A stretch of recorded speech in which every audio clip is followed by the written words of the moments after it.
All my life I had to be patient.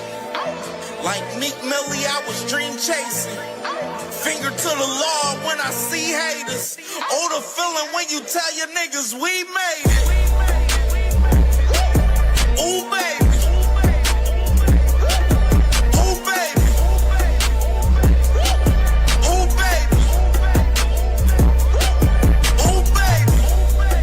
It's showtime like Kareem Lakers. I make a masterpiece, seem basic. No Meek Millie, but I'm dream chasing. Took the shortcut like Anita Baker. I want the bright lights that you see in Vegas.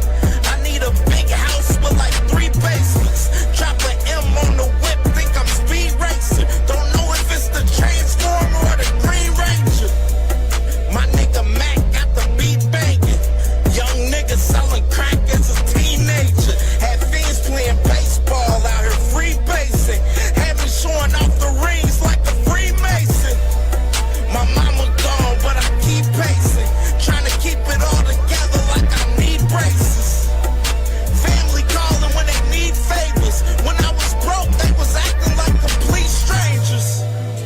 All my life I had to be patient. Like Meek Millie, I was dream chasing.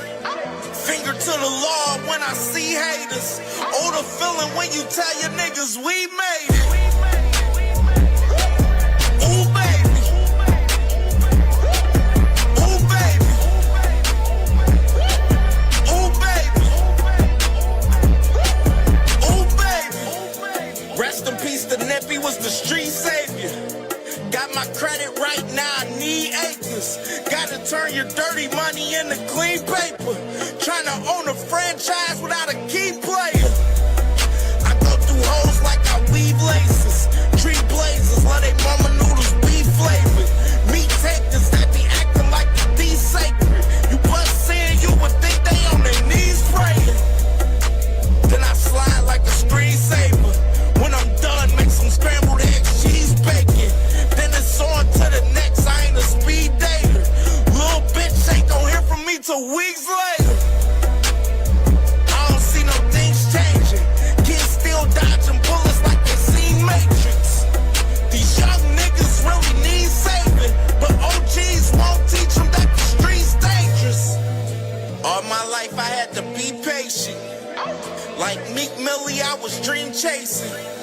Finger to the law when I see haters. Oh, the feeling when you tell your niggas we made it. Ooh, baby.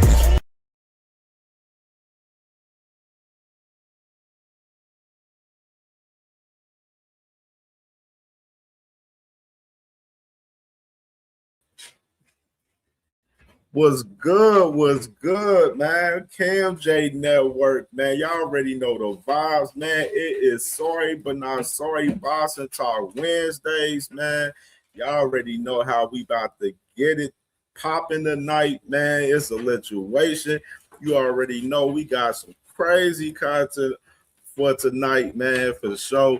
And we lit with it, man. We here with it on Wednesday. You feel me? Like we here with it, man. Salute to my family, Crush the Legend, man. Hey, a great show this morning.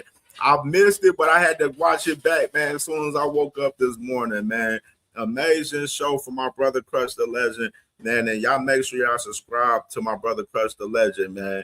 My man was cooking up crazy this morning on coffee for donuts and grown-ups this morning, man. Salute to my OG right there, man. You already know, man. It's lit, man. You already know I'm ready. Hey, man, before we get started, make sure y'all hit the like button, man. Hit the hype button as well, man. It helps us in the algorithm, so we need y'all help to push this content in the algorithm, man. Hit that like button and hit that hype button. You got 3 hypes a week, man. Make sure y'all definitely use your 3 hypes on KFJ, man. You did. You know what I'm saying? Yeah, for sure. Now, I'm gonna DM you on Instagram. I'm gonna send you my number, Crush. Yeah, bro, definitely. Lock my number in, bro, for sure. You already know. So, let's get into it, man. A little bit, man. A little something. You know, I always like to start off with something like, a little throwback fight of the day, man. Just to start the show off and get it cracking. And we're gonna get it cracking with this fight of the day that we have today, man. Which this fight was March 18th, 1991, right here. So the same day today, a long damn time ago. But March 18th, 1991, this was when this fight went down, you feel me? And we go ahead and drop the clip. His bomb. On the right. Brian Tyson going one punch at a time and landed. There's another one. A good shot by Tyson hitting it. That goes one. He says he slipped. Steele will have to warn him, and then he'll have to recompose because the Hurricane is feeling frustrated in the opening round. Now he's Ruddock just went back. Now he's trying to get his up. And left by Ruddock and Michael Dokes. Well, Dokes is erupting, thinking good shots. He just didn't quite get there. There's a left by Ruddock. A left by Tyson. There goes Ruddock. What a counter punch.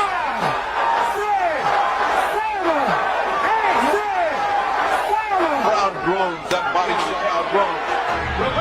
That's a check by punishment. Oh, big left.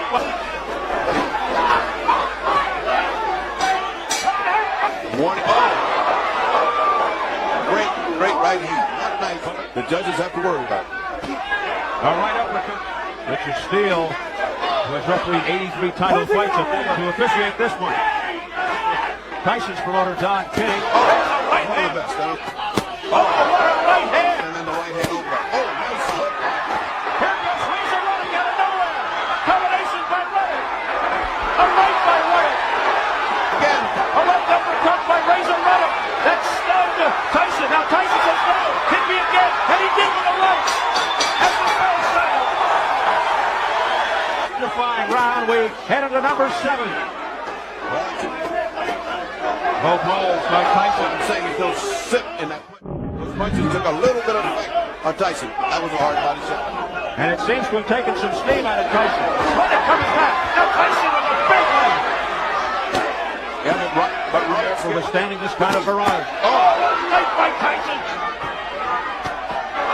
Oh, now the right combination. Steele steps in. Is it over?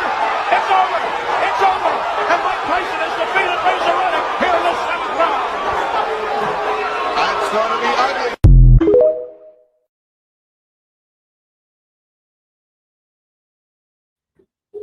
Man, oh man, right there, man. That was Mike Tyson right there, man, was versus Razor Ruddock right there, man.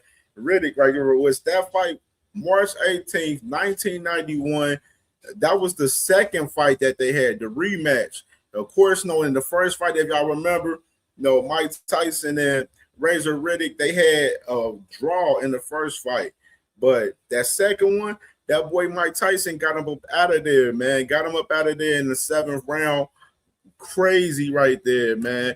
And you already know we got to definitely salute to Mike Tyson, man, and salute to the boy Razor Riddick for that classic. You feel me? Most definitely, man. And salute to my brother Lee Jackson, man. What's good, bro? What's popping, man? Derek Kenzie, what's good, man? What's popping, man? Yeah, you new to the channel, man? Hey, subscribe to the channel, man, for sure. Subscribe to the channel. You know what I'm saying? We active over here. We doing great work over here, man, for sure, man. So that was it right there for the throwback fight of the day. And let's go ahead and get it cracking with some of these topics, man, because we got a lot of topics tonight. But I want to not kind of go through a lot of these smaller topics that we have. I want to go through them, fast as much as I can, so I can get to, the main topic with, Top Rank. Today they had their press conference today with the Zone. You know what I'm saying? With them announcing that, their partnership with the Zone. So I definitely want to go over that. I did go over that earlier today on the show that I did earlier. But I wanted to fully go over it, in this show, tonight, man, so we can have that understood. And who else? What else?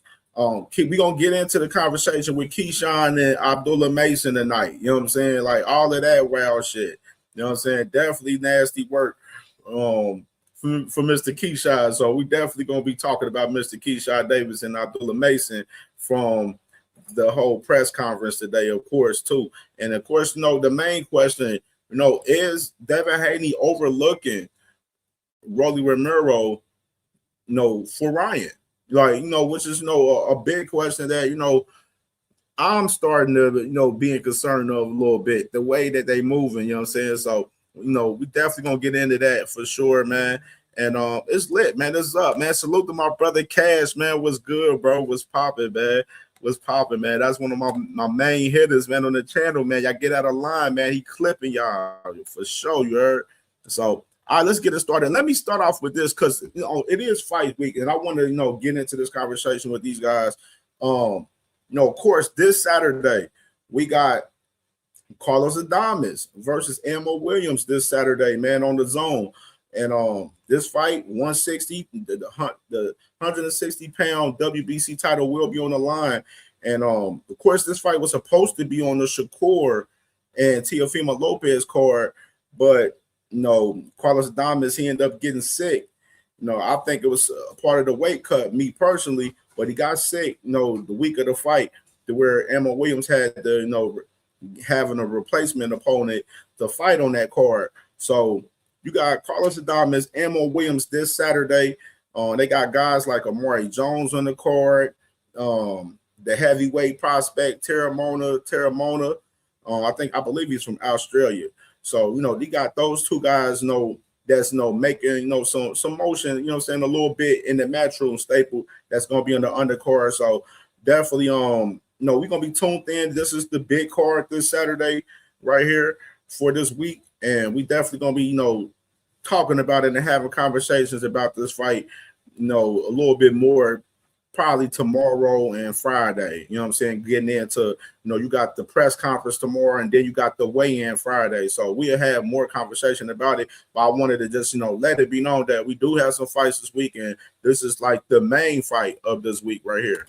And then, of course, you got as well Lester Martinez, Pro Box TV. They active, man. It's March Madness for Pro Box TV right now. They've been throwing the card every week. And that card that they had last week, of course, with Najee Lopez, man, amazing card from Pro Box. It was bangers all night. And I definitely rock with it for sure, man. So you got Lester Martinez against Aleem, man, this Saturday, man, for that WBC 168-pound interim title. So, of course, the world champion is Kristen and Billy, obviously. And they have Lester Martinez, since he's, part of, one of the top contenders. They have him fighting for the interim title this Saturday on Pro Box TV, man. So definitely going to be some high action this weekend from both of these cards with Pro Box TV and Carlos Adames and Ammo Williams this Saturday. So we definitely going to be, locked in and staying tuned to, these two fights, because these two fights is definitely going to be, significant for this weekend for sure. And let's go ahead and get to some more news. Let me go ahead and do this. I'm gonna go ahead and get to we'll get to that. All right, let me check. Where we want to start at? All right, let's start right here perfectly. All right, let's go ahead and get into it. All right, man, we got more news right here, and let me see what's in the building real quick. All right, we good. Rare Breed. Let me ranch my boy Rare Breed up, man. That's my guy, man. Let me ranch my guy up, man. Rare Breed. Salute to my guy Rare Breed for sure, man. You on the other one. You must be on the other one. Let me see. Yeah, you on the other John. Yeah, let me ranch my boy up, man. I fuck with Rare Breed for sure, man. So salute to my boy Rare Breed for sure, man. Definitely, man. You one of the hitters now, man, for sure. All right, so right here, man. Of course, I mentioned the other day with Jared Anderson. Jared Anderson is supposed to he signed on with Queensberry, which is it's a co-promotional deal that he's with Queensberry, and Top Rank at the same time. And they announced that he's going to be on the undercard for Fabio Worley and Daniel Dubois May 9th. So you got Big Baby Anderson back in action. The new Queensberry signee that's co-promoted by Top Rank as well. And he's going to be back in action May 9th on the Worley Dubois card, man. So I'm definitely excited for my boy Big Baby Anderson's return, man. For sure, it's been a long time. Man. I mentioned the other day, I feel like I love this signing that him is being with Queensberry. Queensberry got a lot of the heavyweight talent over there, so it makes sense for him to mix it up with some of those guys over there, man. So definitely salute to Big Baby Anderson. We definitely gonna see him May 9th, in a couple of months. And it's gonna be lit, man. It's gonna definitely be lit. Hold on. Everybody's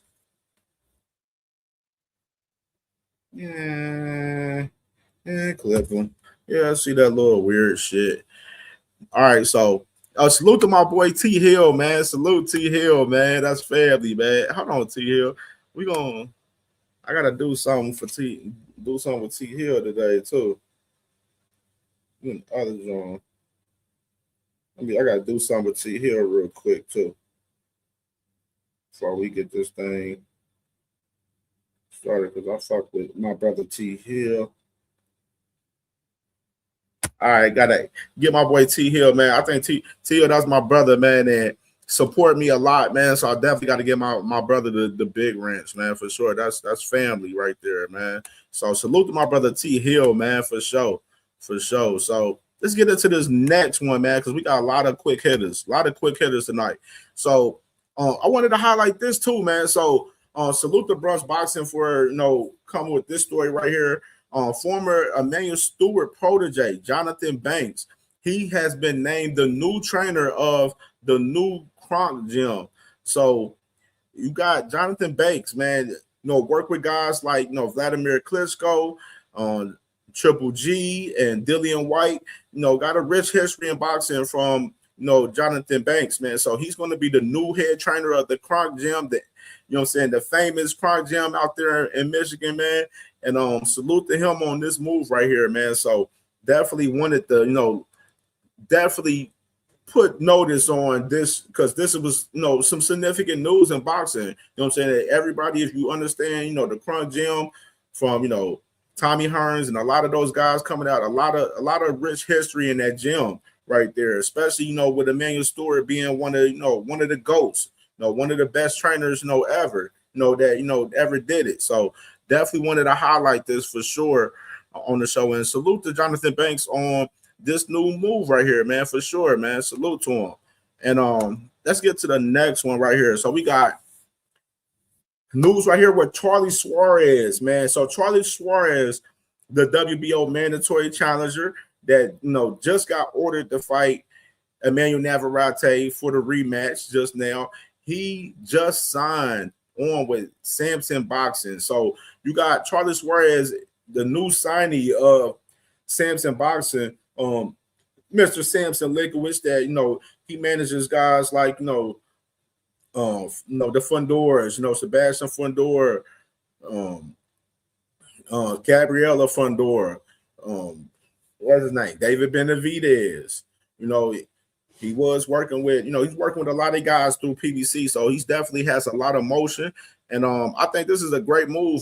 Samson Lickowitz is definitely one of the best, managers in the game, in my opinion. He was managing Edwin De Los Santos. He was the same one that, told Edwin, like, nah, you ain't about to fight Keyshawn 4 pounds over, overweight. Nah, we ain't doing that.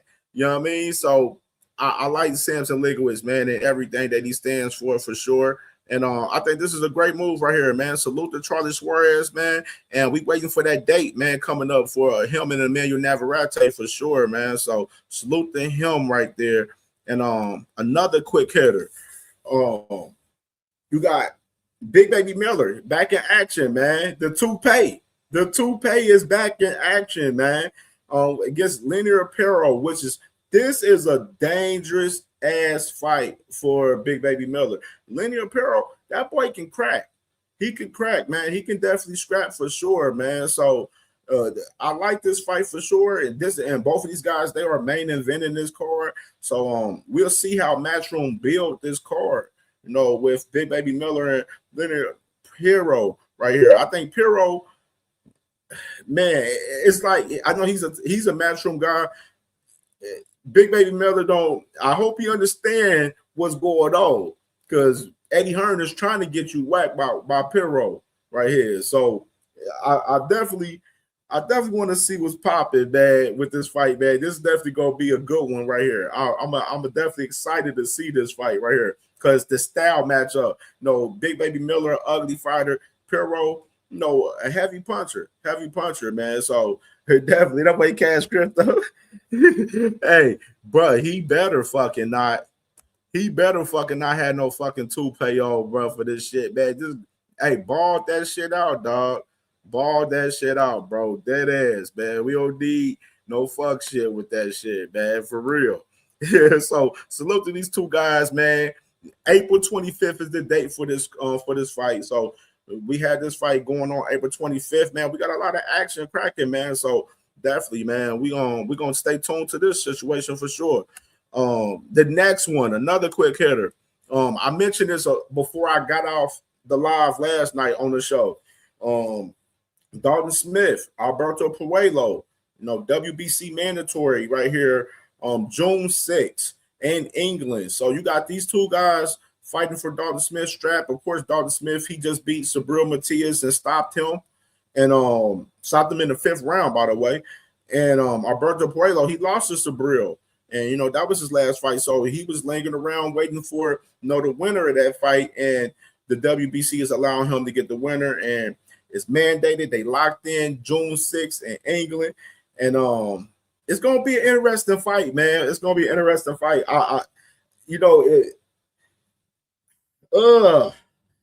This is it's like 50-50 to me right now. This is like a 50-50 fight to me right now. I ain't gonna lie. You know what I mean? I don't really got a definite who will win. You know what I'm saying? This fight. You know what I'm saying? Alberto Puello ain't fought in a while. That was last year since he fought Subriel Matias. That was earlier last year. And Dalton Smith, he was just active with Subriel, recently in the last couple of months. So, definitely intrigued to see this fight for sure, man. And we're gonna stay tuned to that for sure. And another quick hitter right here, I wanted to let notice right here. Misfits boxing. Of course, they're with the zone as well, just to add contacts with Misfits boxing. They announced that they're rebranding the brand, and they're calling it MF Sports now. So they said in this statement saying, together with a strategic European investor, we have taken control of Wesselman boxing staple and rebranded as MF Sports. MF Sports will include MF Pro, our traditional boxing business, as well large stake in the leading crossover boxing promotion. Said Misfits Boxing, with both having long-term broadcast deals with streaming giant Dazn. MF Sports also has plans to expand into 2 new sports in 2026. So you got Misfits Boxing, they're rebranding their the brand and calling it MF Sports right here. And this is one of the guys, one of the staples that's under the zone too for us boxing right here. So I wanted to to let that be known with their brand that they're rebranding. And salute to them, man. They definitely putting in some work over there with some of them guys over there.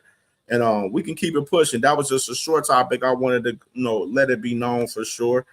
And all right, new deal right here. So another announcement right here. Sky Sports, they didn't announce. Sky Sports and Zuffa have announced a new multi-year deal confirmed by Sky as the UK and Irish broadcaster for all of Zuffa boxing events right here. So you got Sky Sports right here, man. They in business with Zuffa, man. You got Zuffa definitely active in action and everything, dog, and doing their thing.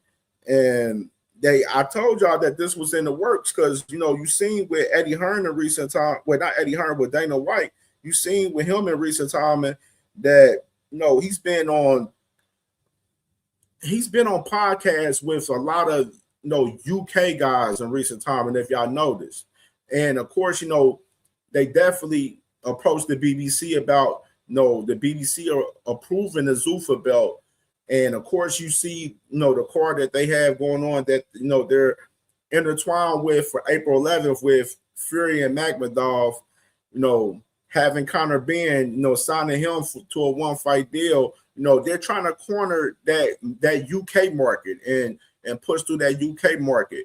And this is a big step in them doing so right here. So you got Zuffa Boxing with Sky Sports, and another company that's with Sky Sports that I mentioned the other day is MVP. MVP has a deal with Sky Sports for the ladies out there in the UK. So you see MVP doing the same thing, marketing themselves in the UK as well too. So Zuffa Boxing, Sky Sports, they locked in right here, and we'll see what's next for these guys, man, for sure, man.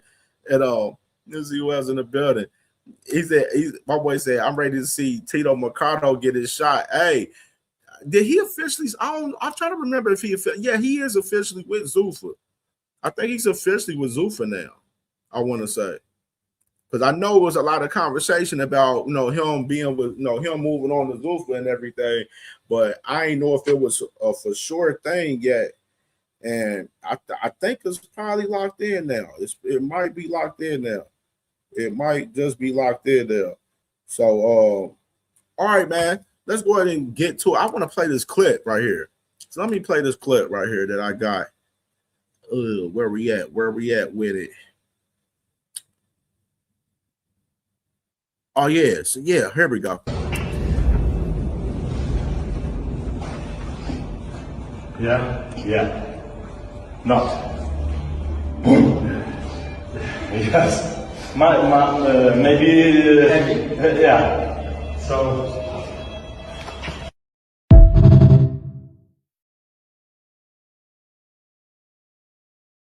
So you got Alexander Usyk and Anthony Joshua. They working out. You know what I'm saying? And they've been working out a little bit recently. You know what I'm saying? I seen this like the second or third time I've seen them working out together, man. So you got them boys working out. Usyk been, teaching AJ some new things and everything in the ring, and some shit that he was catching AJ with when he was whooping his ass in them two fights. You know what I mean?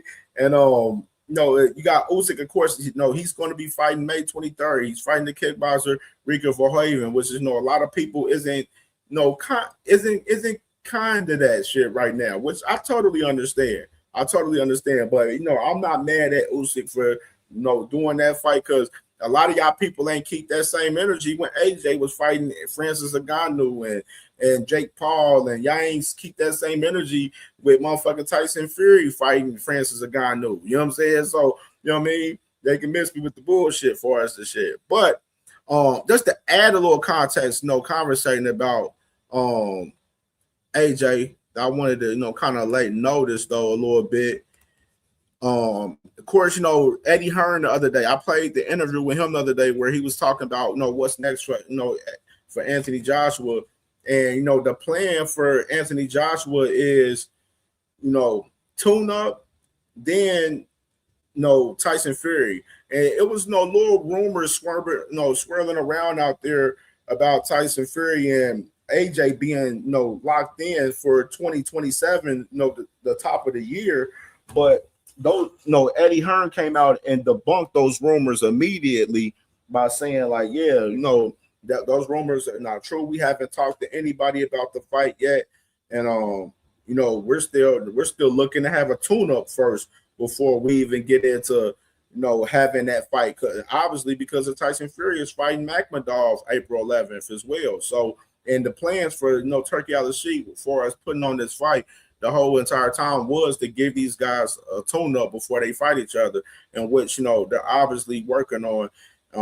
Obviously with the fights that they had. So I seen Talk Sports Boxing. They posted this graphic right here with Anthony Joshua, like asking like who will he fight next, and it's putting out the name that's been ringing a lot has been Cassius Chaney. That's the name that's been ringing a lot for Anthony Joshua. Herkovic, I haven't heard any news on Herkovic in recent time. Like, that's kind of odd a little bit, you know. Now, we haven't heard anything about Herkovic in recent time. Guido Vianello, you know, that'll be a a good little comeback fight on the tune-up side for Anthony Joshua. Like, I don't view Herkovic as a tune-up for Anthony Joshua. I don't view Zhilei Zhang as a tune-up for Anthony Joshua. And, you know, you got, Tyson Fury on the list at 5, which, I already mentioned that, Tyson's about to fight coming up April 11th.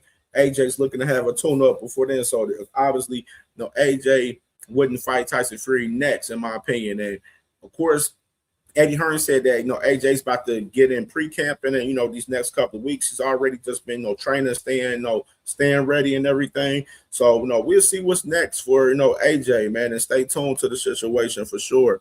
But I wanted to add a little context, though, while we was talking about Tyson Fury. I wanted y'all to hear Frank Warren right here, what he had to say about Tyson Fury in this clip right here. Alexander Usyk's revealed his final 3 fights end with the winner of Wardley Dubois and then Tyson Fury. Are you aware of the plans? I mean, are the wheels in motion for those 2 fights to come to fruition? Let me tell you, he's got his fight in Egypt against the kickboxer. So after that, he has to defend his WBC title against Ajit Kabayel, who's been very patient and has been active. He has to have that fight. He has to do that fight. If he doesn't do it, then he has to vacate the title or he'll be stripped. And then he can fight one of those guys. Not a problem. They're with us. We can make these fights happen. But the most important thing he needs to focus on, he's got to defend that BC title against Kabayel.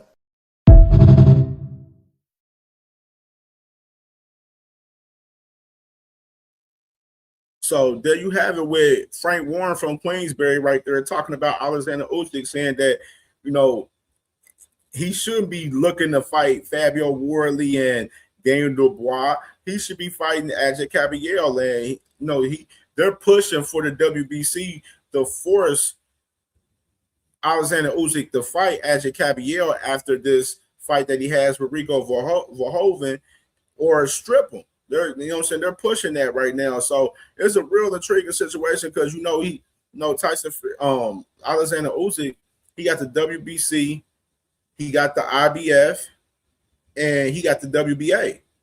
And the WBO, obviously, Fabio Wardley has the WBO. So they telling him put up or shut up, man. So it's really interesting. And of course, the WBC, they announced, they made a statement talking about Kabayel probably wouldn't fight Usyk till 2027, which I was like, why would y'all put that statement out? Like, that was like, what was the point of the WBC putting that statement out? Like, you know what I mean? Like, make this make sense, you feel me? Salute to BK, my brother, man. What's poppin', bro? Hope you're doing well today, brother, for sure, man. So let's go ahead and move forward, man. What else? And and speaking of Tyson Fury too, adding context with him, Tyson Fury, he revealed his 3-fight, retirement plan. Basically this fight that he has with Magmadov, and then of course, he wants to have that fight with Anthony Joshua, which is I'm very hopeful that it looks like we're going to end up getting this fight soon. You know what I'm saying, with AJ and Tyson Fury. And he said he wants a trilogy with Usyk. Now, of course, we heard Usyk the other day talk about he wants to fight Rico and then fight the winner of Wardley and Dubois, and then he wants the trilogy with Usyk, with Fury as well. Which I told y'all, I don't care to see no trilogy, man, with these 2 guys. Like, I don't. It's not needed. It is not needed, man. So we'll see what's happening, man, with them. And I wanted to add a little context with Sebastian Fundora, man. Sebastian Fundora, he spoke on Ring the other day and said that he has aspirations of fighting Virgil Ortiz for that vacant ring title on the Mexico versus the World card, headlined by Canelo September 12th. So, of course, Turkey mentioned that, Canelo was going to be returning in September. September 12th is the date that, they're pushing, having a Mexico versus the World card that's co-promoted with Canelo Promotions out there in Saudi Arabia, and which is nasty work. Like, how y'all gotta have a Mexico versus the World card in Saudi Arabia? Like that make sense right there. Like that's some nasty work. But he has aspirations of fighting Virgil Ortiz, which is interesting because Virgil is the interim champion for the WBC. But it's like Virgil right now is in this whole lawsuit thing with Golden Boy right now, which is it's going to take at least, like up to 90 days for that arbitration hearing, that's coming up for Virgil and Golden Boy. So this is very interesting. They caught my eye that I seen earlier, reported from Ring Magazine right here about Sebastian Fundora having interest in fighting Virgil Ortiz, which is you can obviously see the play. He's thinking, Fundora want to maximize that bag. You know what I mean? Which is interesting. You would think like, oh yeah, why wouldn't Fundora want to unify? But it poses a lot of great questions in this shit for real. Because I'm like, I like the fight, but why you want to fight Virgil? Virgil might be on the shelf this whole 2026. You maybe have to looking for a Xander and Boots winner or something. That's what the fuck we want from Fundora. I want to keep it a buck. We want to see you fight one of them guys or fight Josh Kelly. Go ahead and take that strap from Josh Kelly. You know what I'm saying? Like, that's what we want to see from Fundora in particular. You know what I mean? So salute to Sebastian Fundora. Him and Keith Thurman is next Saturday, March 28th. And I'm excited for that card. Of course, we're going to be talking about that card heavy next week, obviously, because that's a big card for boxing next week. So definitely going to be talking about that, a lot more this next week. And I wanted to add context. All right, so of course we had the news with Jamal Charlo that Jamal Charlo was going to be fighting Armando Resendez earlier yesterday morning. That was reported from Ring Magazine. They the one who broke that news. Keith Iddick, to be exact. And with that being said, man, things switched up very, very quickly last night out of nowhere, which was nasty work to me, bro. Like real live nasty work. Armando Resendez, it was rumored about him fighting Jaime Mejia, a couple months ago and leading up to, to a recent time. And now this fight is official, man. Armando Resendez will be fighting Jaime Mejia on the May 2nd, David Benavidez and Zurdo Ramirez card. And this was like a little report right here from my guy Andreas Hale, where he said, just got word that Charlo is out of the fight with Resendez. The reason why is being kept private. Charlo will be replaced by the first option, Jaime Mejia. And I haven't heard any news. I seen people was out there saying money, like Jamal Charlo wanted more money when it was. I'm like, I haven't heard any of that. So I don't know where that, why that rumor would come about. Money wasn't an issue. They obviously said that it was a personal issue. And we're here, if once Jamal want to talk about it or whatsoever and speak on it. But it's definitely like devastating because I was excited to see Jamal fight Armando Resendez on his card yesterday when we was on the show live earlier yesterday morning, man. And I was like, man, I love this fight for Jamal, man. Him becoming, being able to have a position to become champion at 168. And I'm just like, damn, man, this is tough, bro. It's tough. And just to add some more credence to May 2nd right here, just they announced PBC, salute to PBC. They announced the full card for us, the main card for Benavidez versus Zurdo Ramirez. You got Isaac, Lucero, one of them heavy hitters out there, at the 100 and I want to say he's at the 154 pound division. So you got Lucero in the 154 pound division fighting Alan Sandoval coming up, and they're going to start the card off. And then you got Oscar Duarte, who was just supposed to fight, Mr. Africa, man, Richardson Hitchens, but obviously Africa pulled out of that fight. So they gave Oscar Duarte another opportunity on this card, and he's going to be fighting Angel Furrow, whereas, Angel Furrow, he fought in that, that banger class. I think it's a classic. Yeah, y'all go back and watch Pitbull Cruz versus Angel Furrow. Like, that fight was a banger last year. and they were supposed to have a rematch last year, and for real, he had some weight issues leading up, a couple weeks into the fight, man, as to where he had to pull out of that fight. But I think he had a fight after that. He ended up fighting somebody else after that, if I remember. I have to, go back and look. But he's fighting Oscar Duarte. And like I just mentioned, with Armando Resendez versus Jaime Munguia. And of course, I mentioned the other day, my guy Duke Reagan from Cincinnati, he's going to be in the prelims for that card. Well, not for that card, for March 28th. My bad. Damn, I'm thinking far ahead like a motherfucker right now. But yeah, man. So this is it right here, May 2nd, right here. David Benavidez, Zerto Ramirez, right here, man. And I'm excited for this one. I'm definitely excited for this one, for real. Definitely excited for this one. And it's gonna be a banger. It's gonna be a banger, man, for sure. So let's get into it, man. Of course, Top Rank. We about to share the screen, gonna react to this press conference and get into a lot of this conversation. Now we about to heat up crazy. Top Rank signed on with Dazn, man, which is a great move. Like I mentioned the other day, I love the move for Top Rank, with them over there with Dazn. A lot of matchups that we're going to be able to get with those guys. So let me go ahead and share the scrizzy. And we're going to react to this press conference right here. Let me pull it up right here, man. All right. And the press conference wasn't that long. Thank God it wasn't that long. Thank God it was.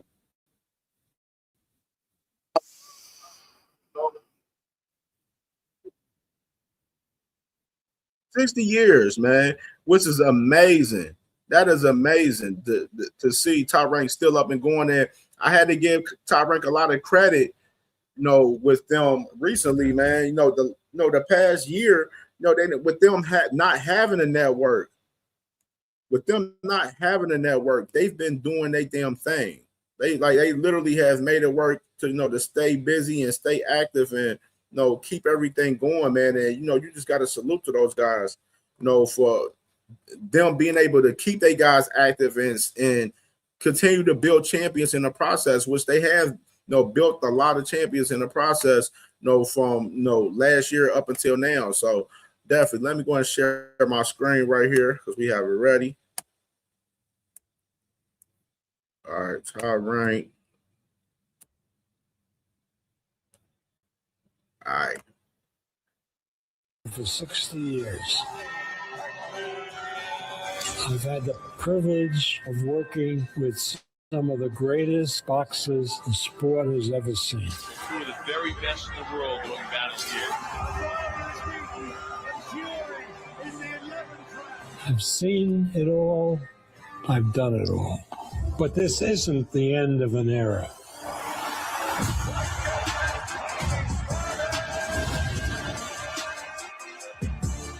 This is the beginning of a new era. Top Rank is now on the zone. Top Rank on the zone. Boxing.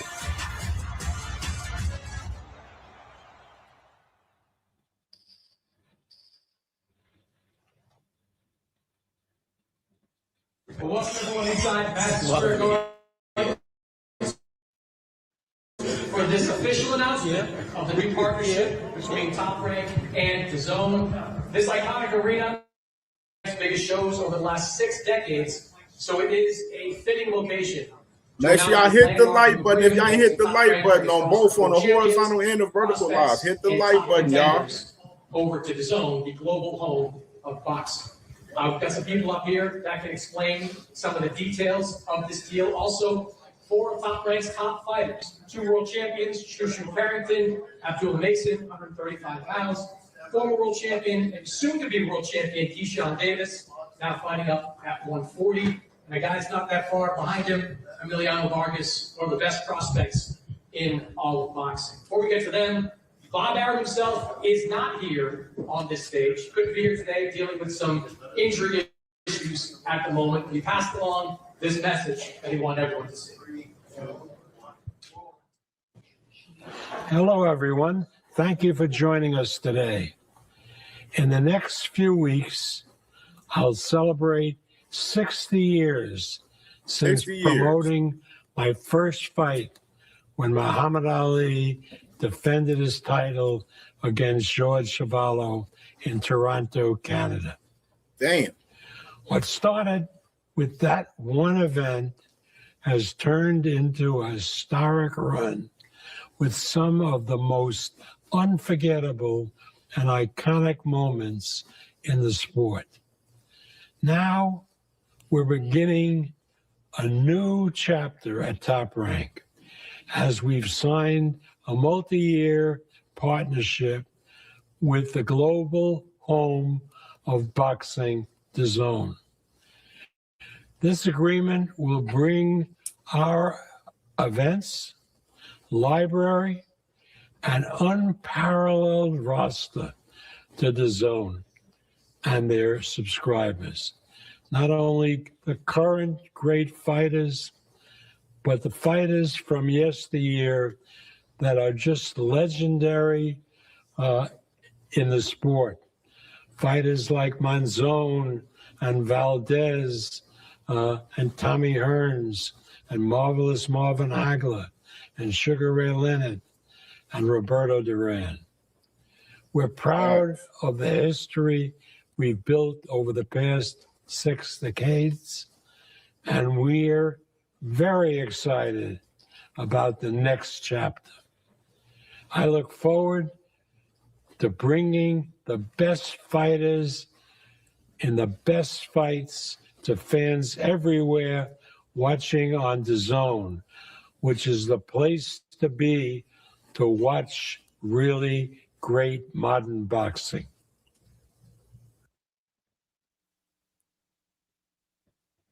The OG Bob Earl.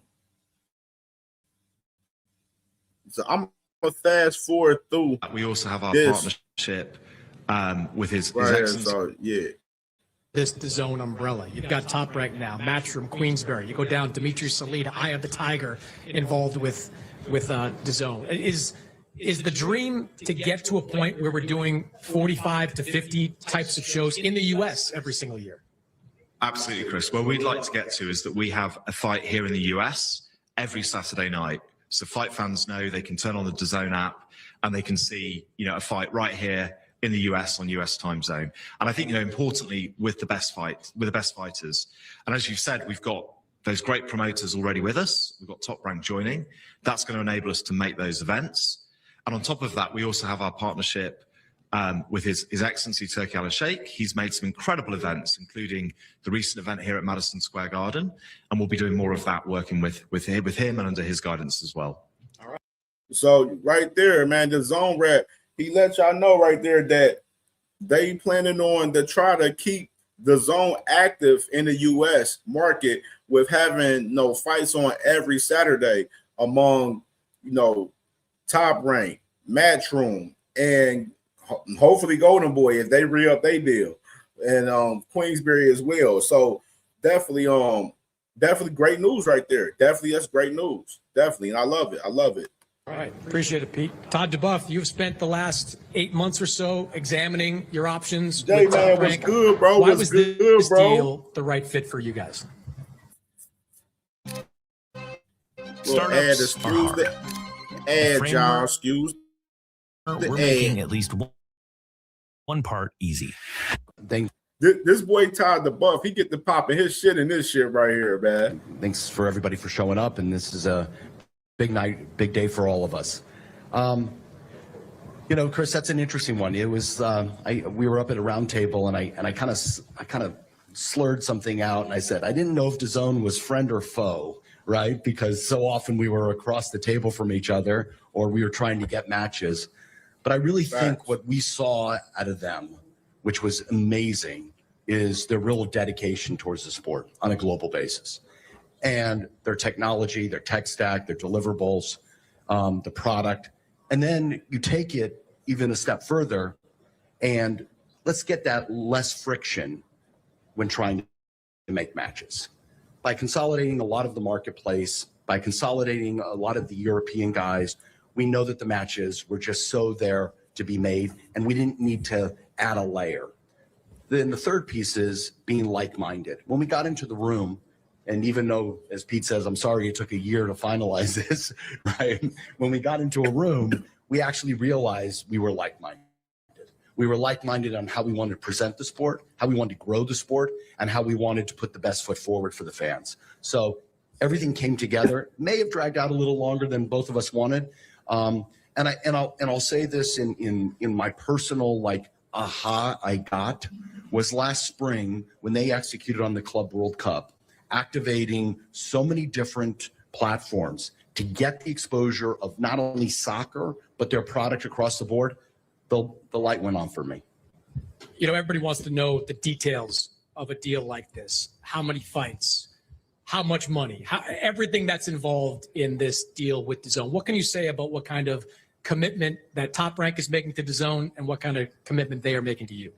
Well, I can say that it's a multi-year, multi-event commitment, and I really believe this is just step one. And that's the most important thing. It's, you know, people want to compare everything, numbers and all that kind of stuff. You know, it all becomes irrelevant if the partnership works, right? Because you just keep adding gas to the tank, right? You keep putting more into that Ferrari. It's going to get bigger and better. And I think, like I said to you, we're really in a position where we think endless opportunities for all these kids up on the stage, right? And endless opportunities for the fans around the world, getting top quality every Saturday night. And remember something, this sport is unique. This sport is so unique. The behavior of our fans here in this country were behaviorally thought that you had to go on Monday night to watch closed circuit. We have carved out something on Saturday nights that is so unique from our predecessors, the predecessing platforms from Showtime and HBO, where people came home after dinner and watched pay-per-views late at night or World Championship boxing. It is there for the taking, and it's DAZN's time to do it. You mentioned these guys up here on the stage. They have had. Damn, he was passionate about it. So, I mean, a little deep context into that. You know, with Top Rank being known with DAZN, you know, DAZN is really making their mark, trying to be like, you know, the headquarters of boxing for us all of the fights with having Top Rank on. Just to add a little context with that. You know what I mean? Which is, you see that in 4K for sure. You know what I mean? And DAZN, that they got their partnership with Turkey Al-Sheikh with, you know, Riyadh Season and Sella and TKO a little bit, but Zuffa doesn't have any ties to DAZN. When Turkey throws his events, you know, by himself, he does, Ring Magazine and Riyadh Season events. You know, that a lot of those events are with DAZN or either Netflix, just to add a little context. So it is interesting, that factor too, that, Top Rank being with DAZN, DAZN making their mark on trying to, be the headquarters of boxing 100% right there. A lot of success over the last 8 months while you've been sorting out this broadcast agreement. Shushu wins his first world championship right here in Madison Square Garden. Abdullah Mason, youngest world champion, going over to Saudi Arabia and winning. Keyshawn coming back, winning a big fight at 140 pounds. And Emiliano, you've kept him active, kept him busy over these last 8 months. You saw Bob up there, 60 years in this business promoting fights. What is it that makes Top Rank as good at what they do? Well, I think, I always say this about us. We're not one person.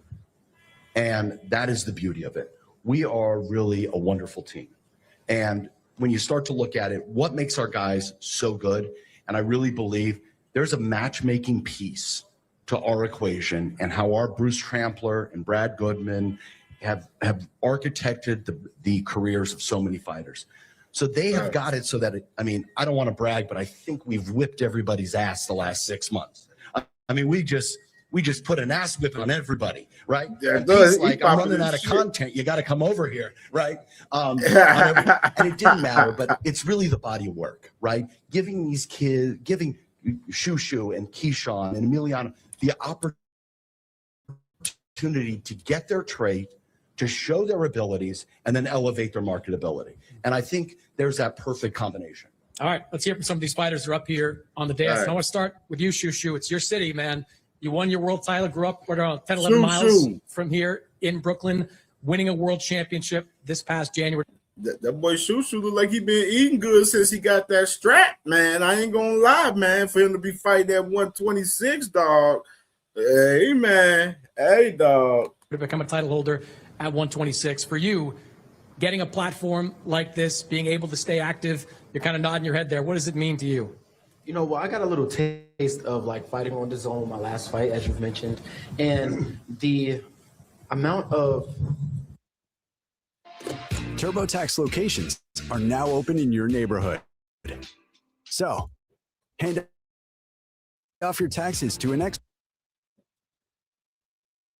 that just boosted ever since that fight has been incredible. And like, I mean, obviously I was fighting for a world title, but the fact that it was on DAZN, I think that played a major part.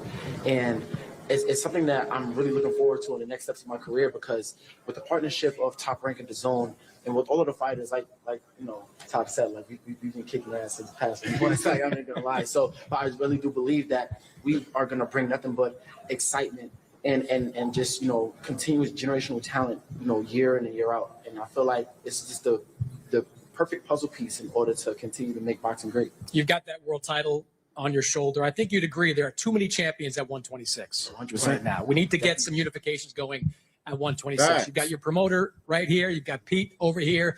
What's the fight you want them to make for you this year? Definitely, I want to be able to fight with. It doesn't really. No, but he over here whispering to my Keyshawn Davis. You got to make 126 for that. But no, but seriously, I believe. No, damn, Keyshawn, he just doing anything. We gonna get on to Keyshawn. We gonna talk to Keyshawn. Keyshawn gonna walk with us tonight for sure. Like, yeah. That I want to fight any of the champions. It's not like one particular guy. I was very interested in fighting Nick Ball, but you know he lost to Brandon Figueroa, so I'm interested in fighting Brandon Figueroa now. Hey, Jay, man, you said he looked like he 135, bro. And I ain't gonna lie, the nigga look like he like 145 right now. To me, I ain't gonna lie, bro. He look like he about a good 145 right now, bro. He looking healthy, bro. He been eating, you know what I'm saying? You know, so them chop, what's the one little sandwich out there? New York, the little chop sandwiches, man, from the Aki out there, man. Rafael Espinoza, I would love to fight him. Angel Leo, I would love to fight him. Anybody that comes to the plate first come, first serve. Y'all gonna get the Shushu Canton ass whooping, and that's just what it is. And I believe I am the only champion in this division that's speaking to become undisputed. I really have that ambition, and I truly believe that it's gonna happen. And that's my major goal. Todd, which one? I had to stop that real quick. I had to think about it. Since he said that he's the only champion that's calling out the other champions to become undisputed. And I kind of talked about it briefly earlier when we was live, you know what I'm saying, a little bit, man. You got Rafael Espinosa, you got Angelo Leo, and you have Brandon Figueroa, the other three champions at 126. The fight out of the three, that would be the easiest to make, obviously, would be Rafael Espinosa. You know what I'm saying? I think Rafael Espinosa is the best at 126, in my opinion. And Rafael, he has expressed that he wants to fight Shushu. He's expressed it. He's been at Shushu fights. And Shushu done seen him and, you know, called him out and everything. So you got that right there. That Top Rank can easily make if they want. And then you got, you know, Shushu, he's been going at Brandon Figueroa. Like, he's seen Brandon Figueroa at the Garcia and Barrios card. And, no, he was pressing Brandon Figueroa. You know what I'm saying? Seen him in the club, you know, after the fights. And, you know, he was talking shit to him, you know, in the club and everything. So you got that fight right there for Shushu. And Angelo Leo, it was fun. It was crazy.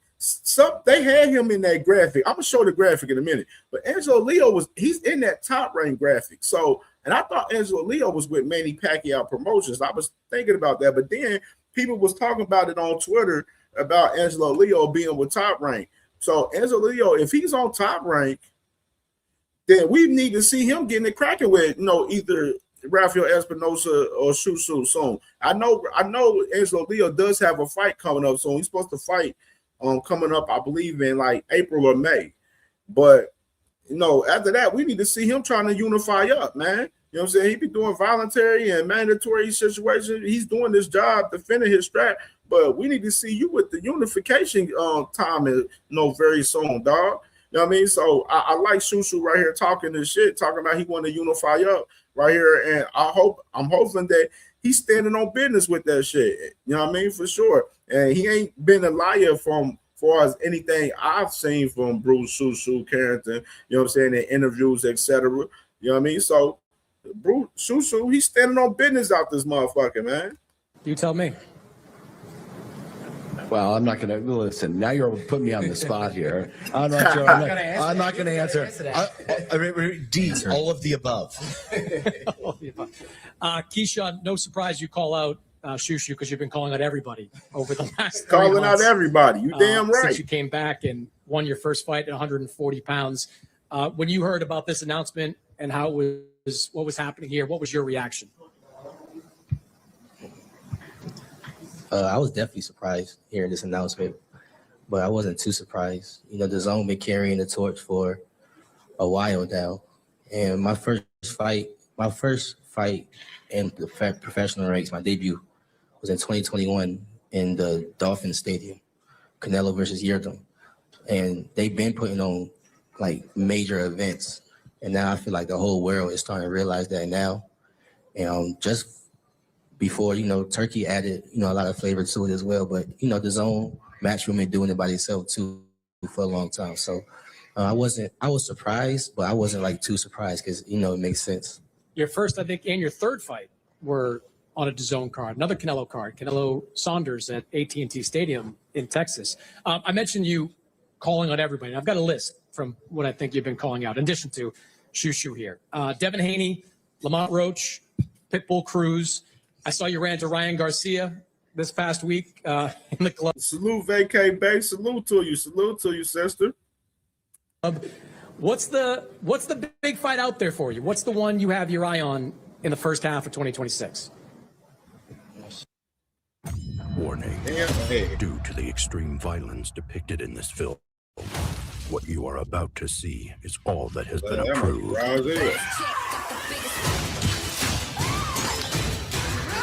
They will kill you. Rated R. I don't know. I would love to fight, you know, Devin Haney, for sure. I would love to fight him. I think we all seen the video when Bill told me to stand on my word before I fought Jermaine Ortiz. And I told my manager, Jay Prince, I said, Jay, after I knocked Jermaine out, you know they're going to be scared to fight me, right? He said, well, I feel you, Keyshawn. Let's just get the job done. I said, we're going to get it done, but you know they're going to be scared to fight me, right? So I knocked him out, and we ain't hear nothing from him since the fight. I ain't really hear nothing from nobody since the fight. You know what I'm saying? So hopefully Dazn and Top Rank can get somebody credible in the ring with me because it's that time. You're also... Yeah, that's a fact. The conversation from the Haneys about Keyshawn Davis has totally went away. Totally went away. You know what I mean? Obviously, because, you know, we got Devin Haney negotiating the fight Rolling with Miro right now. So they didn't stand on their word. And they the ones, Bill Haney, the ones that was in Keyshawn Davis DM over there talking about fighting him after Jermaine Ortiz. Bill Haney, the same guy during Keyshawn Davis fight week to fight Jermaine Ortiz, was there before the whole Tiger Johnson debacle, talking to Keyshawn Davis about fighting him if he beat Jermaine Ortiz. And all of that shit went totally away. Totally away, just to add context right there. So a big draw in your hometown in Norfolk, Virginia. You had that huge event against Gustavo. J-Ben said Keyshawn finna go to Metro. I don't know, man. You know Top Rank probably got Keyshawn locked in. I don't know how long, but you know Top Rank, they keep them contracts locked, man, over there, man. They keep them. Some motherfuckers be having to buy their way out of their damn contract over there at Top Rank, man. So I don't know. I don't know. Especially, you know, when you become champion up at Top Rank, they re-up your deal up there with Top Rank too. Just to add a little context to that. Yeah, Cash Crypto. Yeah, Keyshawn been popping shit, man. I fuck with Keyshawn. I really do fuck with Keyshawn. I fuck with the dude. I fuck with him. But we got to cook him tonight, though, with this little bullshit that he pulled. You know what I'm saying? But let's continue real quick. Well, Lemos a couple of years ago. How important is it to you to bring a big fight back to Norfolk? It's very important, you know. Shouts out Norfolk, Virginia. Shouts out my brothers, Kelvin, Keon Davis, of course, the Davis brothers, DB3.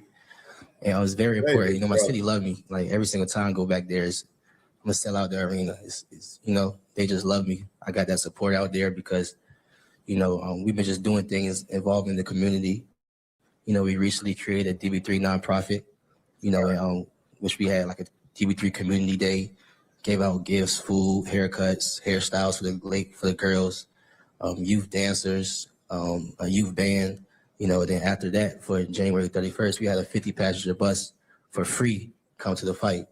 You know, whether they had tickets or not, you get a free trip to New York City, go shopping, go watch a fight at the bar. So, and this week, honestly, we had a DB3 school tour for our nonprofit where we just 2 schools a day. We go in and talk to the kids and just give back to the kids. So, which I had to reschedule because I'm out here. You know, so shouts out Top Rank for that too. You know what I mean? You know what I'm saying? But on a serious note, DB3 nonprofit been doing amazing things in our community. I'm already knowing, became a nonprofit. So thank you. So yeah, so that's part of the reason why we're able to sell out, because we're authentic and we give back to our community. We appreciate you being here. Looking forward to being down in Norfolk potentially this year. Abdullah Mason, 100. DJ Jason said, "It's DB4 since Shakur is bro." hey man, he up under Shakur, so Shakur can't be a part of DB because shit, he up under Shakur's armpit right now, man. He might be up under like the and shit, and Shakur up under Bud. Shit, they up, man. They part of the Bud print, man. The Bud Plant crew, man. The Bud Buddy crew. You feel me? 35-pound champion, 21, not even 4. Salute to my boy Cornelius years burning in removed the from your last building, amateur man. fight. It's crazy to be a world champion at this stage of your Abdullah, career. We saw you on Ohio runs DAZN this past boxing, fall. man. Hey, and by the way, let me stop and say, Saturday, all Ohio panel Saturday, man, afternoon, man. No, the best from Ohio Boxing Roundtable show, which we're going to be doing the show every week. I wanted to stop and have to segue and promote that real quick. This Saturday, it's going to be a lit-ass show, bro, for sure. We got, all of my guys, man, from Ohio, all on the panel, which we're going to be doing this show weekly, you know what I mean, and cooking up on, and talking about a lot of the Ohio fighters. And we're going to be talking about, all the hottest topics in boxing on that show. So, be looking out this Saturday, man, 12th afternoon for, the best from Ohio Boxing Roundtable show, man. Episode 1, man, which we're going to be lit this Saturday, man. My brother Ohio Runs Boxing. He going to be in the building. BVO, BVO Sports TV, my guy from Cleveland. He going to be on the show. Hey, J-Man, Toledo Trice, man. He going to be on. The Toledo Trice, man. Michigan Trice. Michigan Trice going to be on, man. My boy OTB Boxing School, man, my brother, man, and my brother Bean from Ring Rock Boxing Podcast, man, and we're gonna be doing a lot with that show weekly, where we're gonna be having interviews from fighters from Ohio, from the amateurs and the pros, and everything, man. So we got a lot planned for that show. So tune in this Saturday afternoon, man. The best from Ohio Boxing Roundtable show this Saturday, man. It's gonna be lit this Saturday for sure. Over in Saudi Arabia. Hey, for real, Jay, man, he Michigan Trice, man. And I was on the phone with my brother Marcus earlier too, man, this morning talking about that shit, because he commented on the post that I posted last night about the show on Instagram, and he was like, man, I want in this shit. And Marcus was like, man, shit. He hit me up. He like, man, you want to bring Toledo? Yeah, go ahead and bring Toledo on, man. Toledo, he all right, man. He is a fucking Earthman. He definitely an Earthman, but he all right, though. He all right. A real kind of sink or swim moment against Sam Noakes, and you shined in that fight to win your first world championship. Now that you have that belt, what are the fights that you're looking for? This is my comeback. Start yours today at purdueglobal.edu/dreamjob.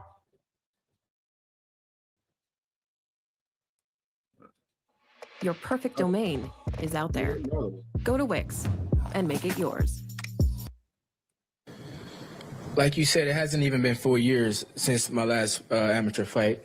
So the same thing we did with ESPN, with Top Rank with ESPN, the strides we've been making since I turned pro, being the brightest, young star in boxing coming up. I feel like we could do the same thing with DAZN, and teamwork makes the dream work. So I'm bringing a smoke to DAZN, and we're going to have a lot of fun. 135, kind of an open division right now. Some champions out there, a couple of vacant belts at the moment. You mentioned they said multi-year partnership here with Top Rank and DAZN. Are you expecting some unification fights in your future?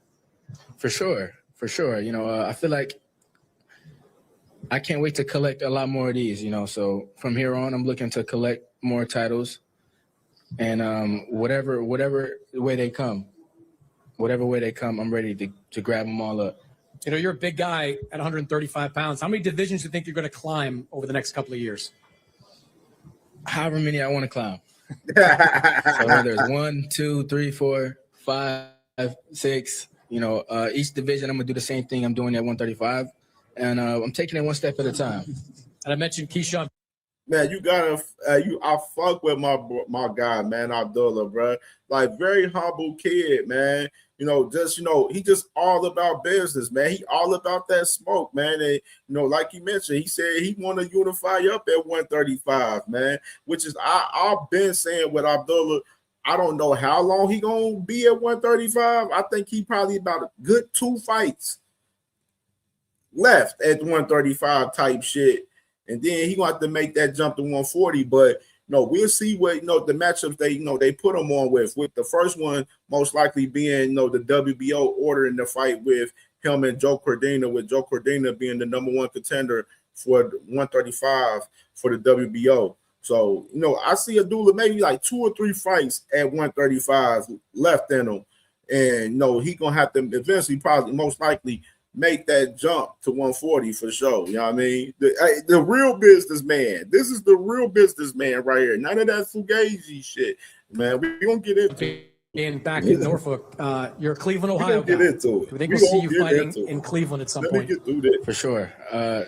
Cleveland been supporting me since day one. So me and my brothers. Fact. They just announced Mason Brothers Boxing Day in Cleveland, Ohio. That's March 28th. So we're going to be doing big things in Cleveland, Ohio. And I just can't wait to go there and at least just have my first main event. They've been supporting me. They've been begging for a fight there since they've been watching me on all these fights on the networks. So, I can't wait to do that. And with DAZN, I feel like it's going to be an amazing show. I'm excited to see you back and defending that title and unifying. Hey, and I'm going to say that. I got to say it again. Once again, Top Rank, please. Bring Joe Cordina ass to Cleveland and get his ass spanked, man, for Abdullah's first world title fight, man.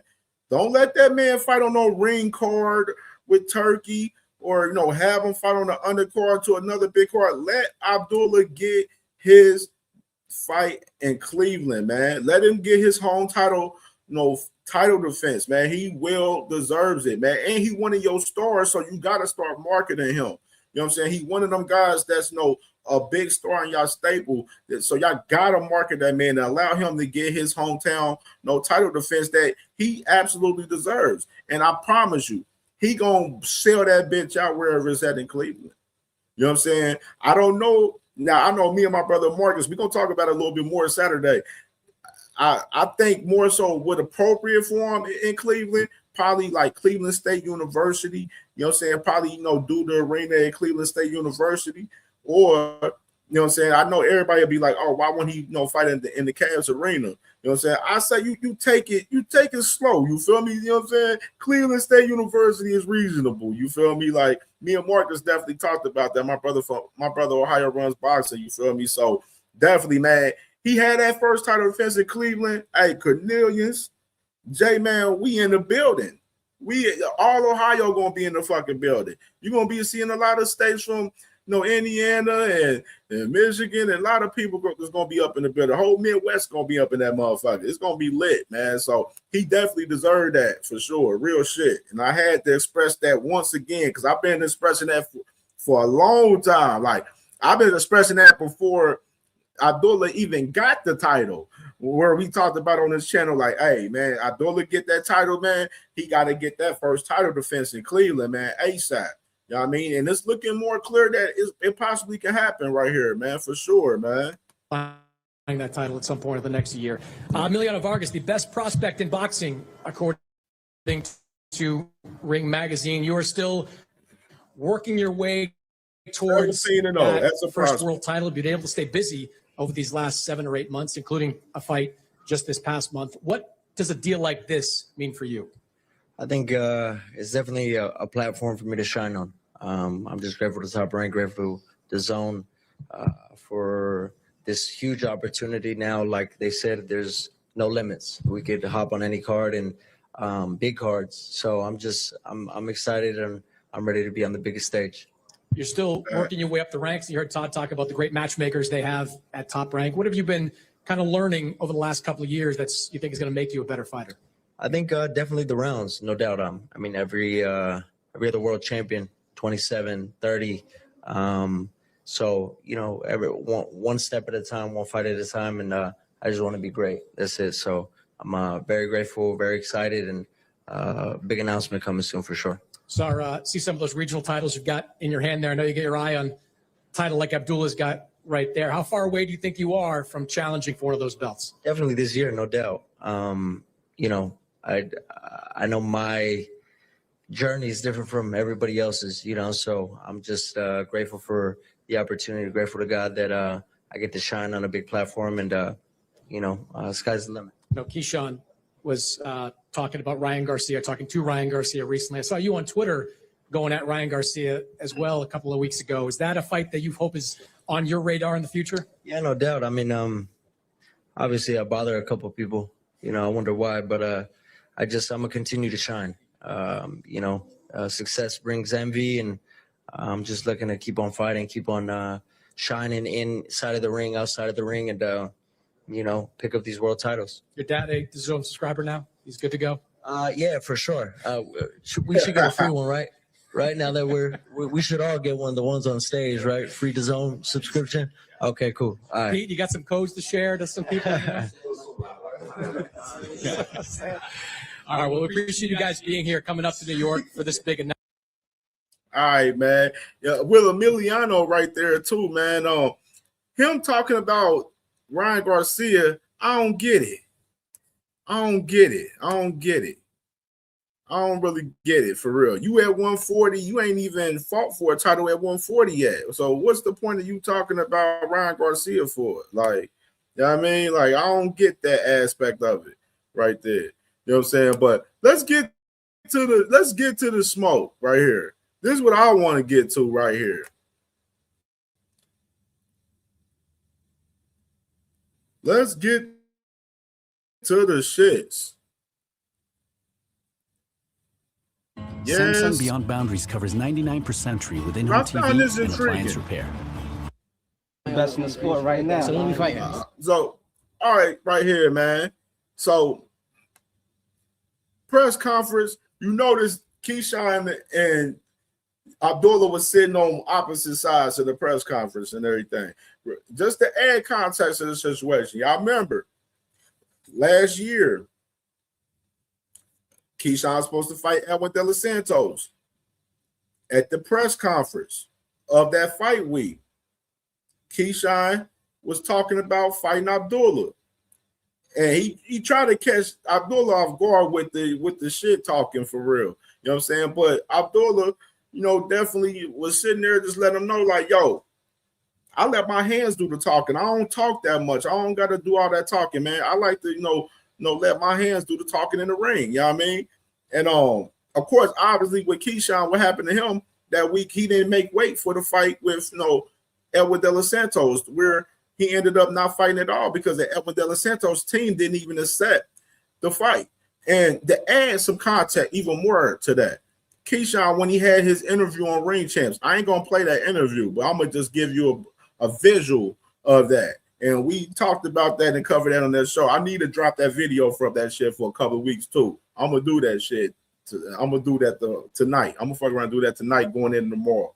But Keyshawn Davis was the same one when he was talking about Richardson Hitchens' situation where he was telling Richardson, he was like, Richardson should have fought the fight and put the pressure on Oscar Duarte to make the fight. If he was going to come in over on 140, he should have definitely put the pressure on Oscar Duarte to put on the fight, to take the fight.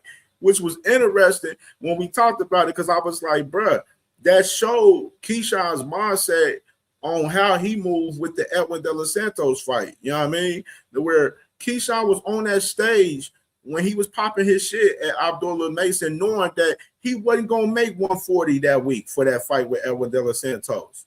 So what was the point of you popping your shit and talking to Abdullah at that point when you knew you wasn't even going to be at 135 no longer after this fight? And we're going to get into this right here. Let's go ahead and drop the clip right here. Because right out the gate, it's fuckery right out the gate in this video right here. And you know I had to look at this before we came on for sure. Two of the best in the sport right now. So when we fighting? Mexican American versus. You always talk about whenever, nigga. Whenever.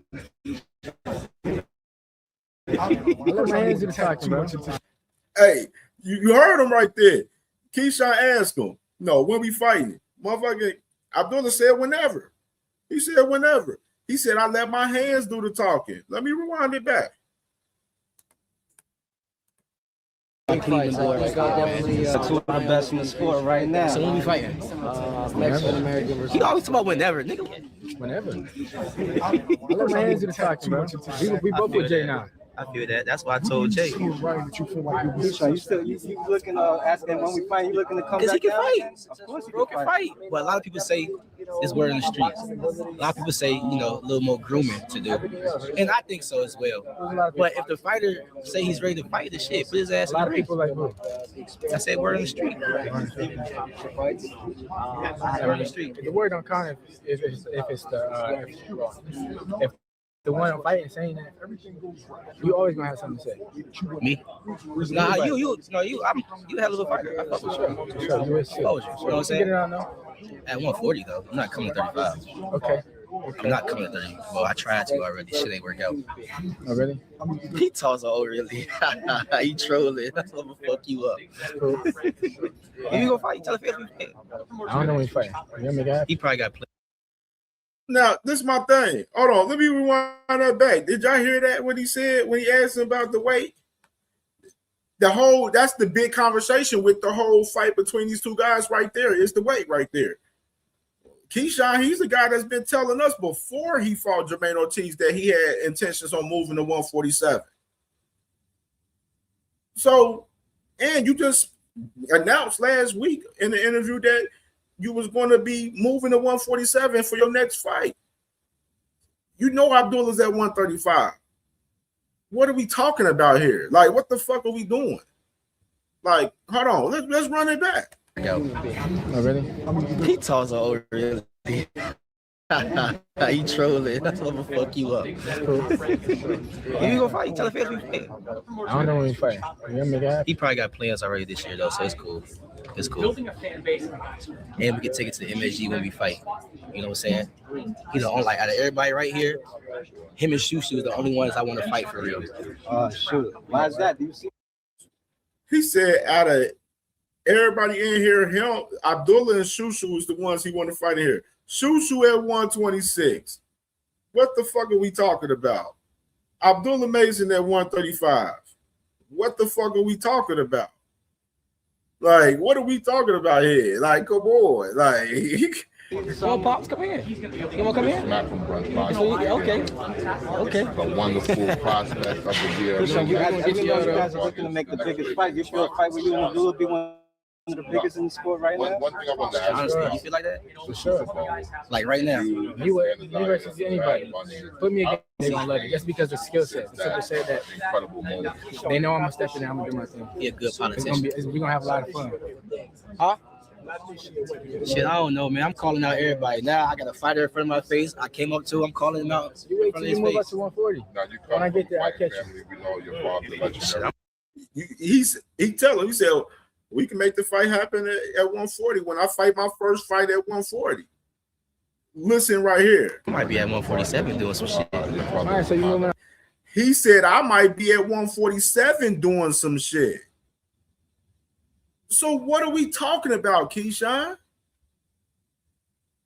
Abdullah's telling you, hey, we can make you my first fight at 140. Then you tell him I might be at 147. What are you talking about then? Like, nigga, you have no fight. What the fuck? Then what are we talking about? What's the point of you talking to this motherfucker about fighting him when you're not even going to fight him in the fucking weight class that he's going to be in? Like, what? Like, make this make sense. Like, literally, he at 135, he holding the strap that you had. You had that WBO strap. You lost that belt on the fucking scale. That's on you. Like, you know what I mean? You all over the place. And I rock with Key, but this is nasty work right here, bro. Like, this is super nasty work. Like, and we got to call out the contradiction of that. Yo, we got to call that out. Like, that's pure bullshit. I mean, run that back. Shit, I don't know, man. I'm calling out everybody. Now I got a fighter in front of my face. I came up to him, calling him out. You wait till you move up to 140. Now you when I get there, I catch family, you. we know your father, the legendary. Shit, I might be at 147 doing some shit. All right, so you oh know, my I'll go to God. 147 then. After I collect all the titles. What's it like to know that? Whatever you want to do, champ. We can fight like sooner than later. Oh, you did? Okay, so when I move up to 40, you're going to be my first fight at 40? If I'm still there, yeah. I ain't waiting on nobody, though. Abdullah, tell him right there. Once I, handle my business at 135, what's up? You want to be my first fight at 140? And motherfucker, Keyshawn tell him, he said, if I'm still there, like, you like, I ain't waiting on nobody. Then what's the point of talking to Abdullah about fighting him then, bro? Like, come on. Come on. Okay, for sure. I'm gonna get you. Don't worry, I'm gonna get you. Call his manager. Call his manager. I called him as soon as I seen the interview. I called him. I said, "Yo, Keyshawn talking to make this fight happen." When you call him and say that? I called him. Like, I don't know. Everybody seen him in the interview. Pop, I told you come over here. I told you come in here, Pop. You're always welcome. You're always welcome to come here, Pop. Because you walked up to me in my city saying we're gonna make it happen. Right? Right? Yeah, because I was doing other shit. I wasn't paying attention to y'all. Promoting. That's it. These niggas is crazy. These niggas is crazy. Y'all good politicians, man. 2 against 1. I'm up against the ropes right now.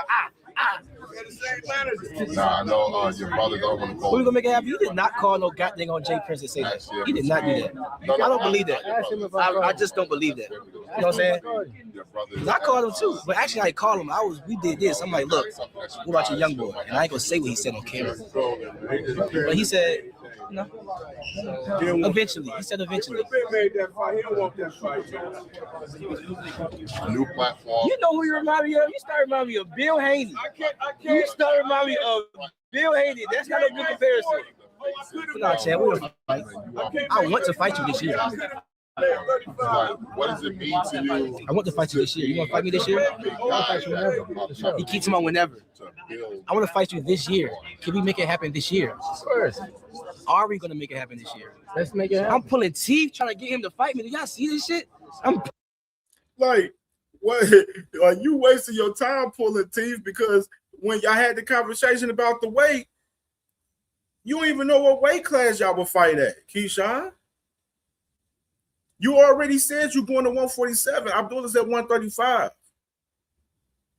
Like, so what's the point of pressing him?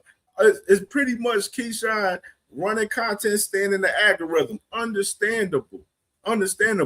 But he can't act like motherfucking Abdullah's scared of him, because Abdullah's not scared of him not one fucking bit. He ain't scared of none of the brotherly love guys over there. And that's a fucking fact. But look at Abdullah, look at him. Abdullah looking at, and he already let you know. I let my hands do the talking. I ain't got to do all of the talking and back and forth with none of you motherfuckers. We can get it cracking in that ring. And that's the main fucking focus right there. Pulling his teeth right now. Are we going to fight this year or not? Look at you. You're bigger than me. I'm at what weight? What weight are you guys going to fight at? Bigger than me. You talking about 35? I'm trying to go to 47 to fight Devin Haney. You're not even a world champion. Bigger than me. You're not even a world champion. Who gives a fuck? Who cares? That's the thing. I'm a world champ, man. I'm active world champ. Who cares? Casuals don't even know what world champ is. World champ means they know who you is. They know who I am. In the whole world. Yeah, boxers. Damn. Don't he sound like somebody? He sound like somebody right there. know that. Us fighters know that. This your belt. People that's paying to watch us fight don't know that. Because I'm at 40. Because I'm at 40. You didn't fight that to get. You ain't take that from me. You see that? I practically gave it to you. I practically gave you the belt. You didn't fight me to get that belt. Yeah, you ain't practically give up shit. You ain't practically give up shit. You wanted to keep your strap, but you ain't give a fuck about the strap after you knew you wasn't gonna fucking keep that bitch. You know what I mean? That's a simple fact of the matter. You can't say you gave the belt to Abdullah. No, the fuck you didn't. You know what I mean? You fucked up. I don't care. I don't care. I don't care. I don't want Next to pay one for you the get, belt. I'm gonna come take that one too. I don't want to pay for the belt. So Keyshawn, what weight? Unless I move up. Keyshawn, what weight then? What weight is gonna happen at? I'm trying to make it happen this year. He keeps talking about whenever.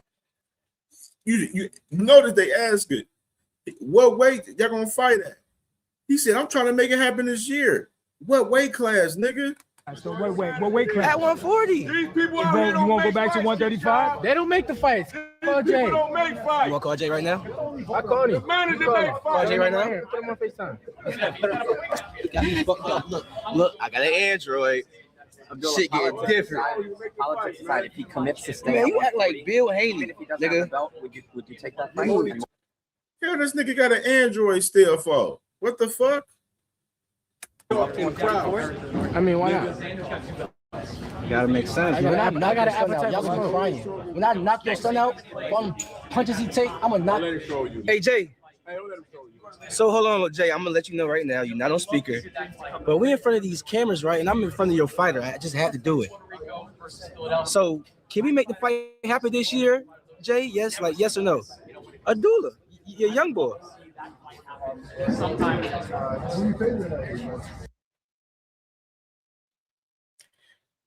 Try Nature Made Zero Sugar Gummies. The gummies you love, now with zero sugar.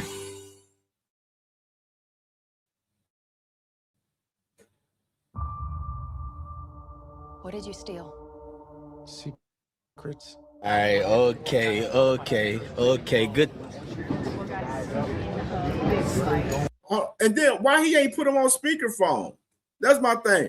Why he ain't let Abdullah hear what Jay Prince saying? You know what I mean? Like, since you want to broadcast it and call Jay Prince on the camera, why you ain't allow that shit to be on speakerphone for everybody to hear the conversation? Okay, all right, bet. I'm gonna holler at you later there, Jay. You trolling. I'm trolling? Nah, you're not. You probably not right now, but you a troll. You already know that's what you're doing. I'm gonna call you back, Jay.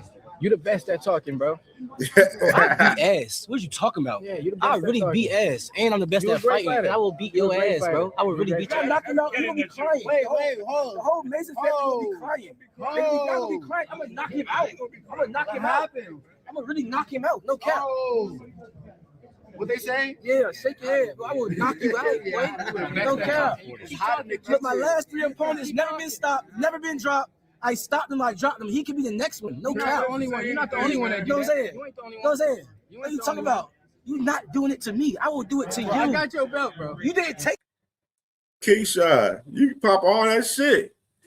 You still duck that fade with fucking Edwin De Los Santos, dog. And we gotta keep it 100. You ducked the fade with Edwin De Los Santos, nigga. Fuck is you talking about? You can't be talking about you up here gassing up yourself because you stopped Denise Baranchak, motherfucker. Like, who? Nobody give a fuck about Denise Baranchak. Denise Baranchak was ass. Like, what are we talking about, man? You ain't stopped Miguel Madueno. You ain't stopped him. Nasty work. You know who did? Oscar Duarte. Oscar Duarte stopped Madueno. You didn't. You know what I'm saying? Bruh, Cash Crypto, I'm glad you added that and said that, bro. This same energy was not there for Frank Martin when Frank Martin ran up on him in the daggone presser a couple years ago. He ain't had his same energy, bro. Like, that's what I'm saying. I be telling everybody, you got to keep the same energy across the board with everybody, bro. Like, and he didn't have that same energy for Frank Martin at all. You know what I mean? Take that from me. Stop saying you did not take that from me. You did not take that from me. It's hot. It's hot as hell. You see, Abdullah, he said, you a troll, man. You just be talking and shit. You know what I mean? Like, Abdullah, and so, motherfuckers, I seen one of my guys, he like, man, this Abdullah was looking a little nervous. I said, Abdullah he ain't nervous at all. He calm and collective. He don't talk much. He don't do all the talking like a lot of them other guys in this new era. Like, you know what I'm saying? He's strictly business, strictly about smoke. You know what I mean? The appetite for smoke. This little boy is crazy. Yeah, he's a little boy, bro. No doubt. What you talking about? GD3, man. April 4th. It's hot up in New York City. It's cold outside, but it's hot up in New York City. Bringing the heat, man. If you didn't fuck up the Edwin De Los Santos situation, you could have fought Abdullah right after that. Hello? Add some context to that. If you ain't fucking ducked that whole Edwin De Los Santos situation, you could have fought Abdullah Mason. Could have clearly fought Abdullah Mason. So that's why I'm saying stop the cap, bro. Stop capping, dog. You ain't take that from me. Championship belt. What are you talking about? Realistically for yourself, pop this shit off, Abdullah. Couldn't make the weight, but they said, "Oh, I could have made the weight." You was a Bill Haney ass nigga, bro. You goofy. But you couldn't make the weight. What are you talking about? Yeah, you see him get up here, man, and shit. Keyshawn getting emotional now. Keyshawn emotional because they told him he couldn't make the weight for Edwin. Get the fuck out of here, man. You're a hater. I'm hating on Little Major hater. He can't make 35. Oh, did I see the other video? I could have made 35. I don't know what is he doing. Why is he leaving? What's going on? I'm a hater now. Oh, Facts. Facts. I got it. Keyshawn is a hater. He's a major troll. Keyshawn Davis, the king of the troll. Man. King of the troll. I'm a hater. You said you a hater. Oh my God, that's crazy.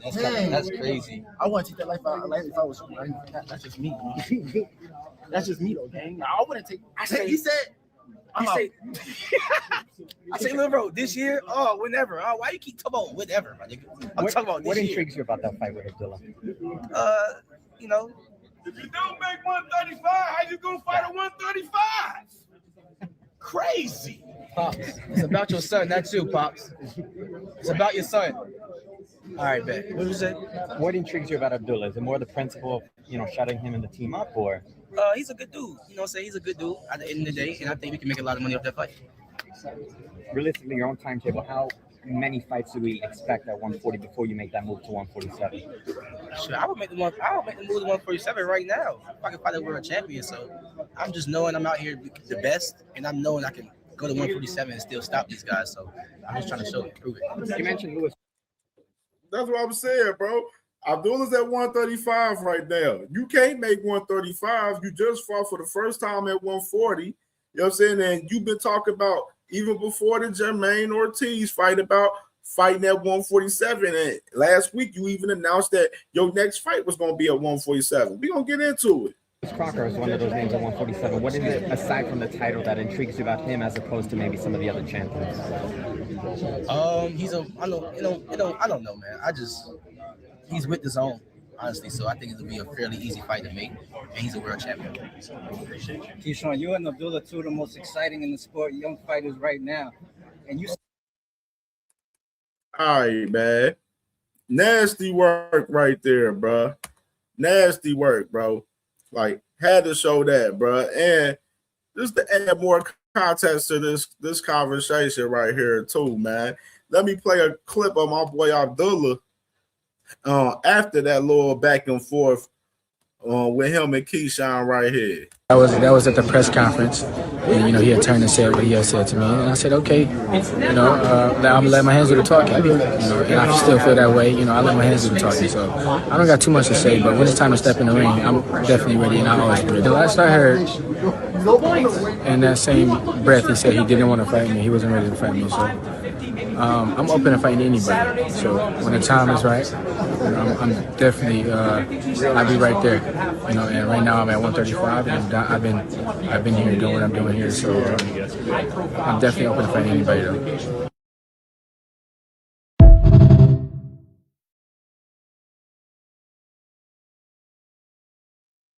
So you heard my boy Abdullah right there, man. He let it be known, like I let my hands do the talking, and he'll fight anybody. He ain't afraid to fight any of these guys, whether you at 135 or 140. You know what I mean? So let's drop this clip of Mr. Keyshawn right here as well. The amazing Keyshawn Davis. I will be back very soon, so keep watching me, stay in tune, I'll be back very soon against a real credible opponent, that we had controversy at one point in time, so stay tuned.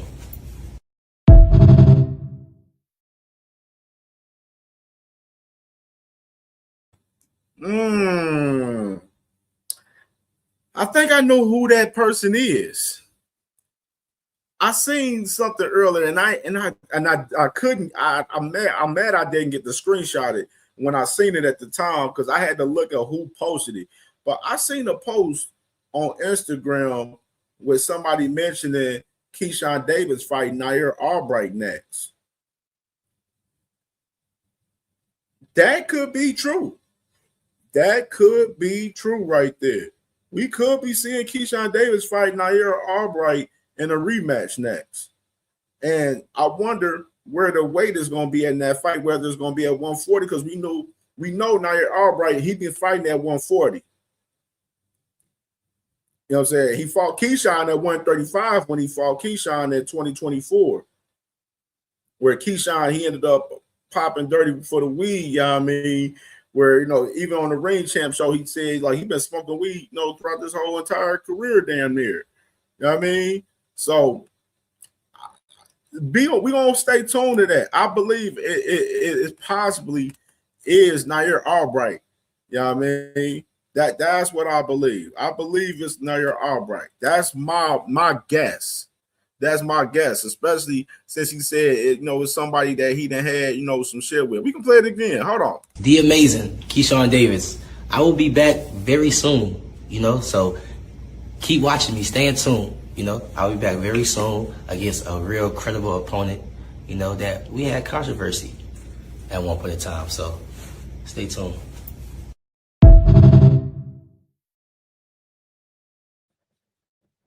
Yeah, I believe it's Nair Albright, man. I believe it's Nair Albright. Let me see.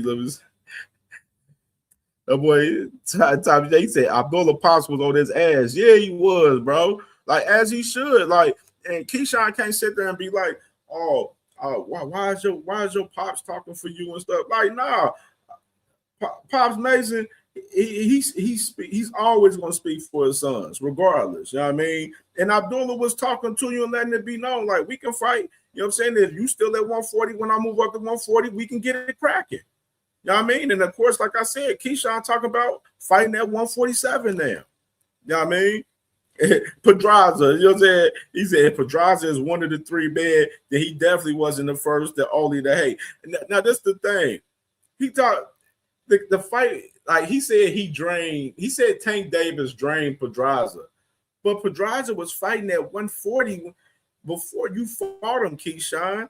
You moved his ass down to 135. You talked about drained? Yeah, miss me with the bullshit right there. We already cooked that months ago. You know what I'm saying? When that little specific topic came about, when Keyshawn was talking about Tank Davis drained Pedraza, which was capped, that was Tank Davis' first world title fight. You know what I mean? And my boy Ramon, he said both of them did make weight. Lee Jackson, I see Lee Jackson said Edwin. Hey, Edwin with Zuffa though. That's the thing about that. Edwin with Zuffa. So I don't think it's Edwin. I wouldn't say Edwin because Edwin is with Zuffa. My boy Cash Crypto said Abdullah kind of like Boots. They humble when you get in the ring with them. They force feed your ass humble pie. Facts plus tax, bro. That's the type of timing that they own. Like that's exactly the type of timing that guys like Abdullah Mason and Boosin is on. They don't do too many interviews. They don't talk that much. You know what I'm saying? They just saying, they in the motherfucking trenches. You know what I mean? They in the lab working. You know what I'm saying? They definitely putting in that work. You know what I mean? And they getting ready for that next fight. Always. You know what I mean? And them boys get in that ring, they on bullshit. They on bullshit, man. For real. And my boy Ramon, he said Boots is the one you said to kill the boogie, man. And speaking of Boots, I want to speak about Boots a little bit too. So salute to my boy No More Sleepwalking, man. My boy Cash Crypto said Boots definitely John Wick. Facts, bro. Facts. And speaking of Boots, as far as top rank now, I mean, of course, you know what I'm saying, we know the conversation being as far as Boots Ennis and Xander Zayas, far as these two guys, being in preliminary talks in a fight, man, which I seen something very interesting a little bit yesterday. I ain't gonna lie. Let me get that real quick. Let me see that. So we got Boots right here. I'll find. Oh yeah, so we seen yesterday. I was, snooping around on Instagram, man. I follow a lot of the fighters and everything, a lot of the guys in the culture. And I came across Xander in this story yesterday. No, he done dyed his hair blonde. You know what I mean? Like he Bad Bunny, man. And he said he in pre-camp. So you got Xander, basically in pre-camp right now. And we seen him at, he's out there at the World Series. He was out there at the game last night for Puerto Rico last night. You know what I mean? So you got Xander, man, back, putting in some work, man. Back in the lab, putting in work. And I think one thing I did hear from behind the scenes a little bit far as Xander and Boots that, the zone wants to make that fight now that, the Boots and Virgil fight is off. The zone wants to make this fight happen. And, I think what would be perfect for this fight, which I mentioned, on my brother Dean by any means channel, man. Salute to my brother, man. Make sure y'all subscribe to my brother Dean, man, if y'all haven't already. But I mentioned, I was like, it'll be perfect for Xander and Boots Ennis to fight Puerto Rican weekend, up in June, Madison Square Garden. Bro, I think they can get up to 20,000 and up there for sure. I believe Boots and Xander Zayas can do 20,000 for sure. You know what I mean? Boots definitely got a lot of people that's tapped in with him in Philly, obviously, because he's from Philly, and a lot of the people around the East Coast rock with him, and a lot of people around the country rock with Boots as well. And Xander, got the Puerto Ricans, man. A lot of them from the East Coast, and specifically out there in New York. You know what I mean? Like it makes perfect sense for them, to lock this fight in and have that fight for that weekend, and this be Top Rank's first event. Sparking off their partnership with the zone. I think it's perfect for them guys to do so, man. So I truly believe that they should definitely make that move. They should definitely make that move, in my opinion, man. And what y'all think about that? Because I know some people feel like they ain't going like Top Rank. They believe they ain't gonna get Xander up the Boots Ennis, man. Which I'm still weary of that too. I ain't gonna lie to you. I'm still weary of it too, man. My boy Cash Crypto said, "I just hope Xander corner know to stop the fight before Boots ruined his career." Ah, man, damn, Cash. Damn, Cash, man. Hey, man. Hey, you got to get in there. That's all I can say. Xander got to get in there, man. I think Xander going to be competitive in the fight, though, man. I really do. I think it's going to be a competitive fight, man. I can see Boots stopping Xander, though. I ain't going to lie. But I believe it's going to be a competitive fight. I can see, it going to decision, going all 12. I think Xander's competitive, man. I fuck with Xander. Yeah, that boy Ramon said Xander is Benny Blanco from the Bronx. Carlito's right. He said, stand no corner. He said Xander corner was smart. They stand no corner was smart. They stopped the fight and saved their fighters years on his career, man. For the show. He said Spike Lee and Denzel are showing up at Madison Square Garden. Facts for that fight, man. You're gonna get some stars up there for that fight for sure. You're gonna see them for that fight for sure, man. But he said, I like Xander, but Boots is baby Yaga, man. For real, bro. He said that shit ain't going 12, man. Hey, man. I'm with you, man. I'm with you on the cash, man. You know, everybody know I'm one of the biggest Boots fans, man. And I'm a fan of Xander too, man. I'm hopeful that it's a competitive fight. That's all I gotta say. And I hope it get made. I hope Top Rank, start off their partnership with Dazn with this fight, man. And I think it's well needed. It's definitely well needed, man. We need this fight for real. I think it's no other fight for other than Josh Kelly, which is Josh Kelly. Josh Kelly was negotiating with Xander, and he was trying to big dog Xander. You know what I mean? And try to act like he was the A side over Xander. You know what I mean? And he can't talk that no TV network shit now because they with the zone. They with the zone. So Josh Kelly, he got to mix it up with one of these guys, man. These top guys, man. He ain't gonna be able to protect and hold that fucking title hostage over there, dog. We're gonna have to see some action from Josh Kelly, man, for sure. That's real shit. I want to let that be known because I ain't like how he was moving last week with Xander last week for the negotiations. That's why they said fuck him and they went to preliminary talks with fucking Boots. You know what I mean? And all right, what I want to do from here, let me see something. Okay. All right, so let's get into this rolling conversation right here. All right, man, let me pull up. All right, let's start it off with Mr. Bill Haney from this past weekend. Talking about Rolly and Ryan right here. Rolly Romero's next, May the 30th, and then in September, if Ryan wants to rematch, let's do it. What's the prediction for those two fights? Beating. Now, he's Jacob's brother. No. Beating. Devin is going to beat the shit out of Rolly Romero on May 30th. And Ryan Garcia, September. Stop ducking. You know we've been looking to make this shit happen. Let's roll in Vada now.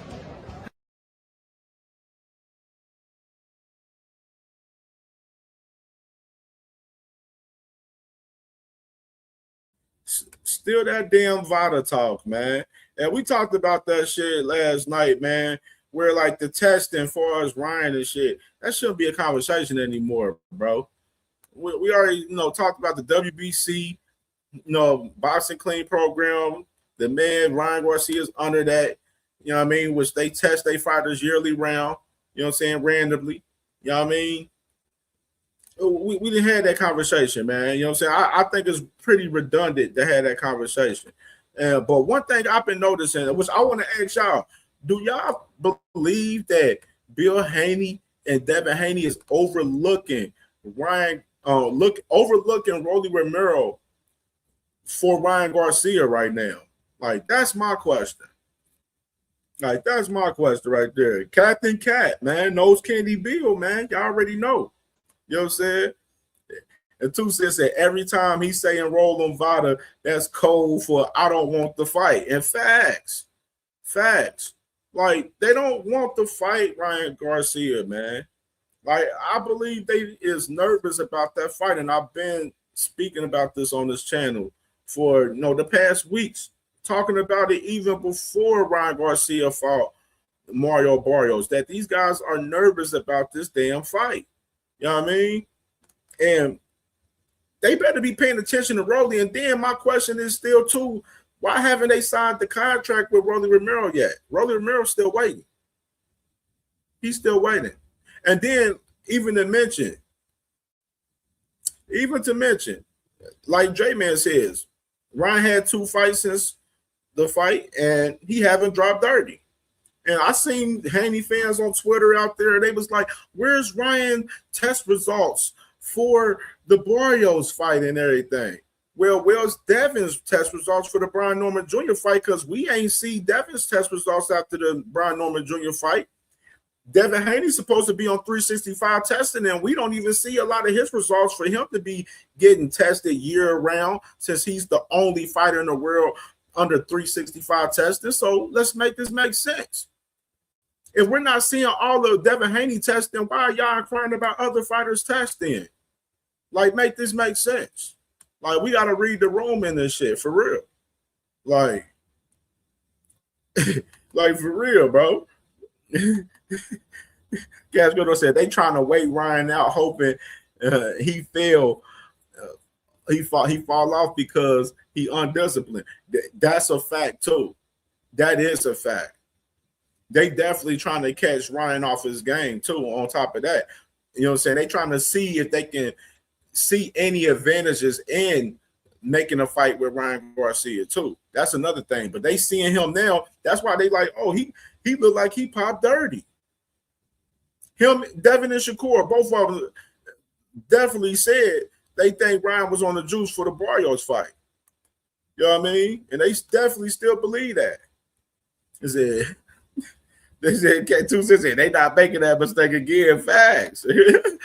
Said, yeah, I seen that earlier. So yeah, so Devin, I seen this. That was interesting. Let me pull that up too, by the way. I want, because I seen that on his box rec that Devin was, he's suspended right now, which that wasn't on his box rec, if I remember, you know what I'm saying, in previous weeks. Let me pull that up, man, real quick.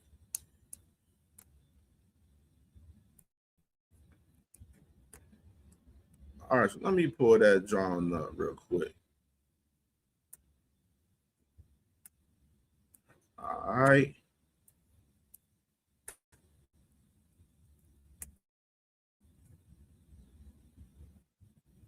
So, as you can see right here,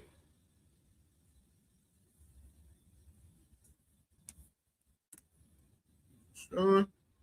Is y'all showing it? Is y'all see it? Okay. All right.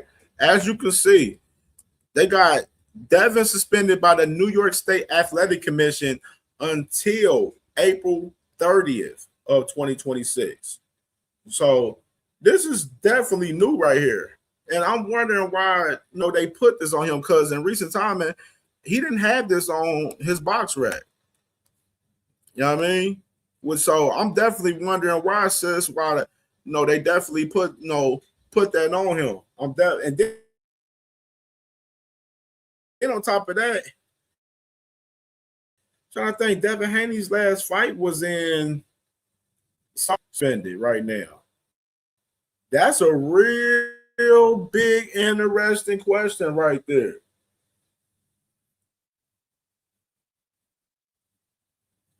Because he didn't fight in New York in his last fight. He fought in Saudi Arabia.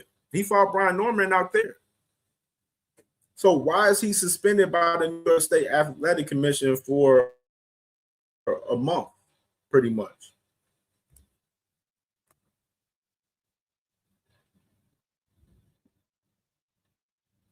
That's interesting right there. I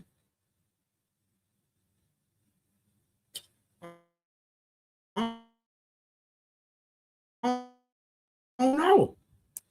Seen that much from a fighter where they done had that on.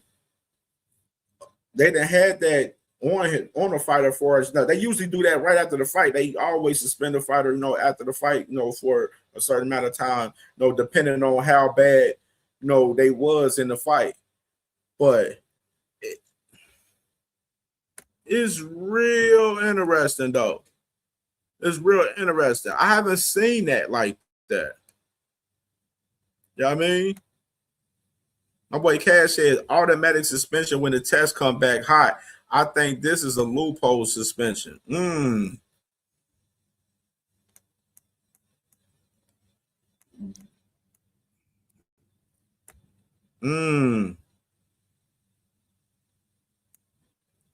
It's fishy for sure, bro. 2 Cents said it's because of the fight. Then she said, while some reports mention temporary standard procedural suspensions by the New York State Athletic Commission immediately following the chaotic fight, Haney's extended absence is due to his own decision to address the fights.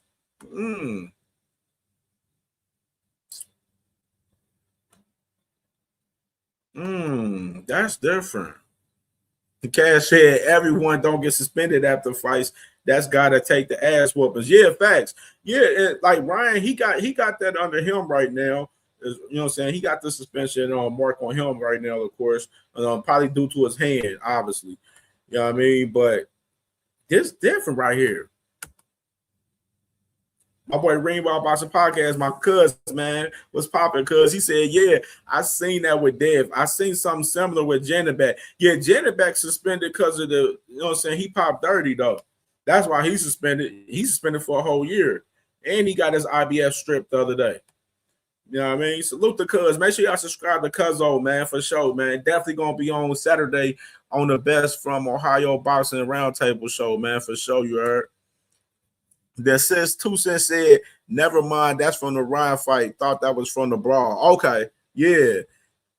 Yeah, that's different. Big Bob Gunn was good, bro. Was good. Yeah, that's different. I haven't seen that. Because, like I mentioned, Devin Haney fought in Saudi Arabia.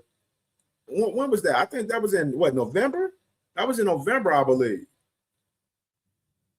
Or was that in October? I think that was in October. So he fought like October, November in 2025 in Saudi Arabia. And now you got, he had the suspension off of him from after that fight already. So in recent time, he didn't have the suspension on his box rag.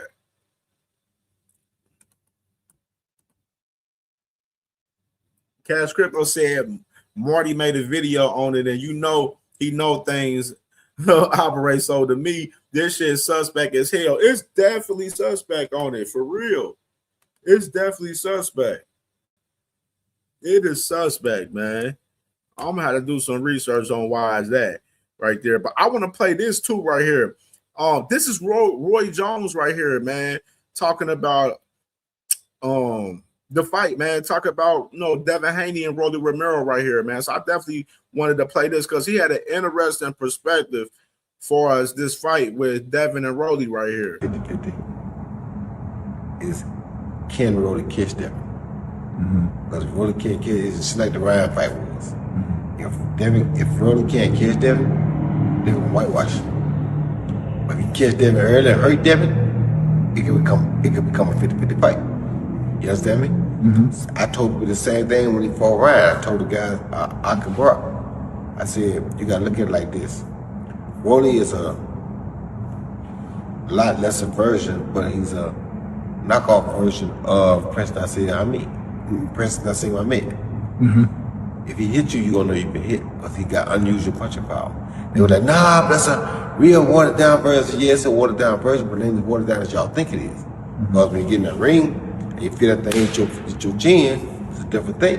So it's watered down, but it ain't as watered down as y'all think it is. Now, he's been in the ring with a lot of people. But the good thing about Haney, too, is that he also knows what he's dealing with. Well, I thought Haney also knew what he was dealing with when he fought Ryan, but he kind of took that a little different. Yet, it could have been the weight drain, because he proved in the last fight that he had been weight draining himself. So maybe that's what it was, too. So now, without being weight drained, we probably see a different Haney, and that could be problematic for Rolly if it is. If he let Rolly hit him, it could be a problem.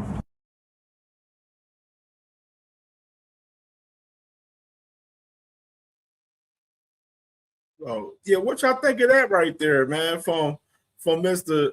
Roy Jones right there, man. that was interesting to me. Him talking basically said that if Rolly can catch Devin, if he can catch Devin like Ryan did, that'll make it a 50-50 fight right there. You know what I mean? That way Cash Crypto said if Rolly catch Devin early, it's 90-10 to me. Hey, for real. And Javen said, I never thought that. He said, Roy finna make me do some homework. Yeah, I found it interesting. He was speaking about, he said he compared on the Prince Nassim Hamad, bro. Like, what y'all think about that comparison right there? I don't really know about that comparison like that, but I do like what he said for us, Rolly, for us, if he can get to Devin early in the fight, the first couple of rounds, you know what I'm saying, it can pay dividends for the rest of the fight, which I truly agree 100%. I agree 100%. If Rolly can get to that man Devin early, and like Ryan did, shit, that changed the whole damn fight when they fought. You know what I'm saying? Cash Crypto said Haney's need to stop thinking because Tank beat someone easy that they can do the same. Mom, hey, bro. Yeah, that's the logic right there. That is like brilliant logic right there, bro. Like they thought it with Ryan. They thought, oh shit, Tank made fucking Ryan quit. We think we can do the same and beat Ryan. And that shit was a cherry pick going wrong for them. You know what I mean? Like that and they think the same way with Rolly. That's why I said this man, Devin and Bill, they're very confident talking about they're going to beat Rolly ass, but they still haven't even signed the contract to fight Rolly yet. Rolly done signed his part. He's still waiting on them to sign. You know what I mean?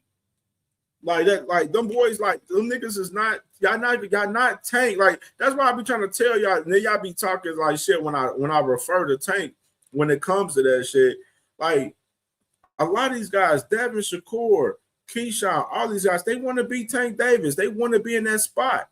You done heard Keyshawn Davis speak, in perspective in recent time and say that, the game need Tank Davis. The game miss Tank Davis right now. We need Tank Davis in the sport. You know what I mean? Like, they know Tank Davis, like they want Tank Davis spot. You know what I mean? That's why you see these guys, they've been attaching their names to Tank Davis throughout their whole career, the last several years, man. Like, that's just the fact of the matter, man. Cash said Bill was telling Devin to duck under Ryan's hook, man. Devin ain't Tank, bro. Exactly, bro. Like, these niggas is not Tank, man. They want to be Tank, but don't want to put the work in and do the things to be in that position to be Tank. The thing is, to be Tank, you have to beat Tanks. You have to go and fight that nigga. And none of these guys have shown the initiative that they want to fight Tank Davis. All they've been doing is calling him out. You know what I mean? And I said, make your actions match your fucking words, flat out. Make your actions match your fucking words.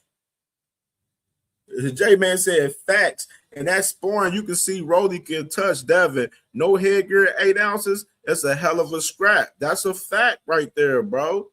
That's a fact. Shit be different, man, when that shit don't have no headgear, when it ain't no sparring session.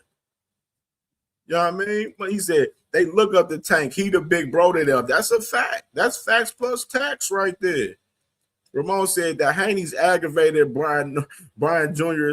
signed the contract. Then he said Keyshawn Davis need to prove he can handle being a star. That's exactly. A lot of these guys want Tank's spot, and Tank the same one that told him, if y'all had my spot, y'all wouldn't even fucking know how to handle it. And we done seen a lot of these guys with issues where they done mishandle a lot of little issues within, they own. You know what I mean? You know what I'm saying? My boy J-Man said them niggas been looking up the Tank since they was kids. That's a fact, bro. Like, especially Shakur. Especially fucking Shakur. Like I said, Shakur, you're never going to be able to be that superstar that you want to be until you fight Tank Davis. That's just the fact of the matter. It don't matter who you fucking fight. None of them niggas ain't Tank. That's just the fact of the matter, man. For real, man. This is sorry, but not sorry Boston talk, bro. Like, I swear, we unapologetic, man. We gonna cover the whole sport and keep it 100, you know what I mean, with everybody, bro. You know what I mean? Tank Davis, he need to get this legal situation together, you know what I mean? So we can get his ass back active. We need him back in the ring. We need him back for sure. You know what I'm saying? Ring Rock Boxing Podcast, he said, here's the thing, though. Ryan beat Devin doing the same thing. Dev had no answer for it. Rolly would show more dimensions to his game. Haney would have more to look out for regarding Rolly Romero. Man, for real. That man definitely done stepped his game up, bro. He done stepped his game up for sure. You know what I'm saying? And Reesa Thomas being with Ishmael Salas for sure. You know what I mean? And salute to my brother, man, seeing Ironheart, man, with the $5 super chat. My brother, man, he said one for the movement, man. That's my brother right there, man. Salute to my dog, man. You already know. And two says, she said, Shakur about to get 60 mil from Zuffa. Hey, man, that'll be nasty work. That'll be nasty work right there.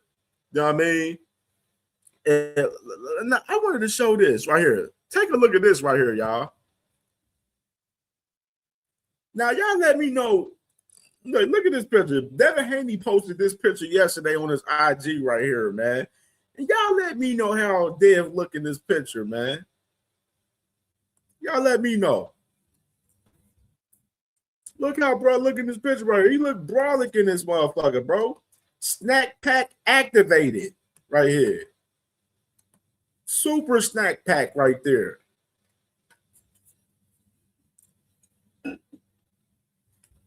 Nasty work right here. Tusa said Dev gonna be huge on fight night. Facts. Definitely gonna be huge on fight night. Look at this is him right now. Like the boy definitely in shape for sure. That boy got an 8-pack and all in this motherfucker, man. He ripped like a motherfucker, bro. The snack pack, man. The snack pack, man. Ramon said Rolly also proved he could take advice from his corner and use it. Yeah, most definitely. Definitely. And salute to my sister, Sassy Kendra. What's poppin', sis? For sure. For sure. Cash Crypto said, I don't give a fuck what anyone say. Devin been taking Epo, Testosterone, and higher. Hey, bro, this is my thing too. To kind of go into that fucking that conversation though. Like people get mad when we assume or have that stigma about Devin Haney, microdosing. You know what I mean? For as him, having something to do for us PEDs and stuff, and like we all know. Bill Haney, the same guy that said, we got with, Victor Conte, due to the fact that we wanted to know, the scheduling of, a test and everything. Victor Conte, the same guy that say that he know how to beat the test and all. You know what I mean? So with their association with Victor Conte, a lot of people, they can assume and have no suspicions about Devin Haney. That's just my personal opinion. My personal opinion. I know a lot of us in this chat feel the same way. We all can have our assumption of what's going on with Devin Haney for us, his association with Snack. Yeah, and I know everybody, David Benavidez, Ben Rodriguez, all of these guys, they all on Snack and stuff too, but these guys are a little bit more locked in than the others. I don't even believe they really, the other guys that I just mentioned is really that locked in with Snack like the way Devin is. Devin is locked in at a different type level, bro. Like he locked in. Like D1, bro. What's good, my brother? Make sure y'all subscribe to my brother D1, man. My brother Angry White Man Boxing Podcast, my brother D1 and William Old School, man. They live every Friday at 8 p.m. Eastern time, man. Subscribe to my sister 2 Cents Boxing as well, man. You know what I mean? Definitely been doing a hell of a job. One of the best in the game doing this shit. Cooking y'all dudes out here. Embarrassing some of y'all motherfuckers. You know what I mean? But 2 Cents said he's slower though. Man, hey. Yeah, I did hear you say that on the show last night, sis. I don't think Devin is that. I never really thought Devin was like real like fast to me. You know what I'm saying? He's fast against the guys he's fighting because he's fighting smaller guys and guys that's shorter and than him and everything majority of the damn time. So he looked fast, fighting a lot of those other guys. He looked a little bit explosive when he fought Brian Norman Jr. and Ramirez, but he wasn't willing to go balls to the wall and really test out everything, bro. Like we still didn't see much, punch output from Devin Haney in the fight with, Brian Norman Jr. for real, especially after the knockdown. We didn't see shit. You know what I mean? If Dev lose to Rolly, he will be singing the Teddy Pendergrass classic. The whole town's laughing at me. For real, bro. Hey, that's why I said, do y'all think Devin Haney is overlooking Rolly Romero, due to Ryan Garcia? Like that's one of my big question tonight on the show tonight. And my boy Sin said, too bad these supplements don't give you more. bro, I told you, them boys ain't no killers, man. Boy had that boy Brian Norman Jr. hurt and didn't want to go for the kill and finish him. You know what I'm saying? And Cash Crypto said Devin went from skinny to every damn muscle known to man popping out, bro. Like, bro, y'all remember him after the fight with Ryan Garcia, bro, where that man looked like he was up to 200 pounds, bro, when he was on ESPN. That was nasty work, dog. That was real live nasty work, bro. You know what I mean? And you see him right here, he looking brolic in this motherfucker right now, man. You know what I'm saying? Looking brolic. Snack pack activated right here. Big snack pack. The Ramon said Devin Haney is microdosing with Jello shot.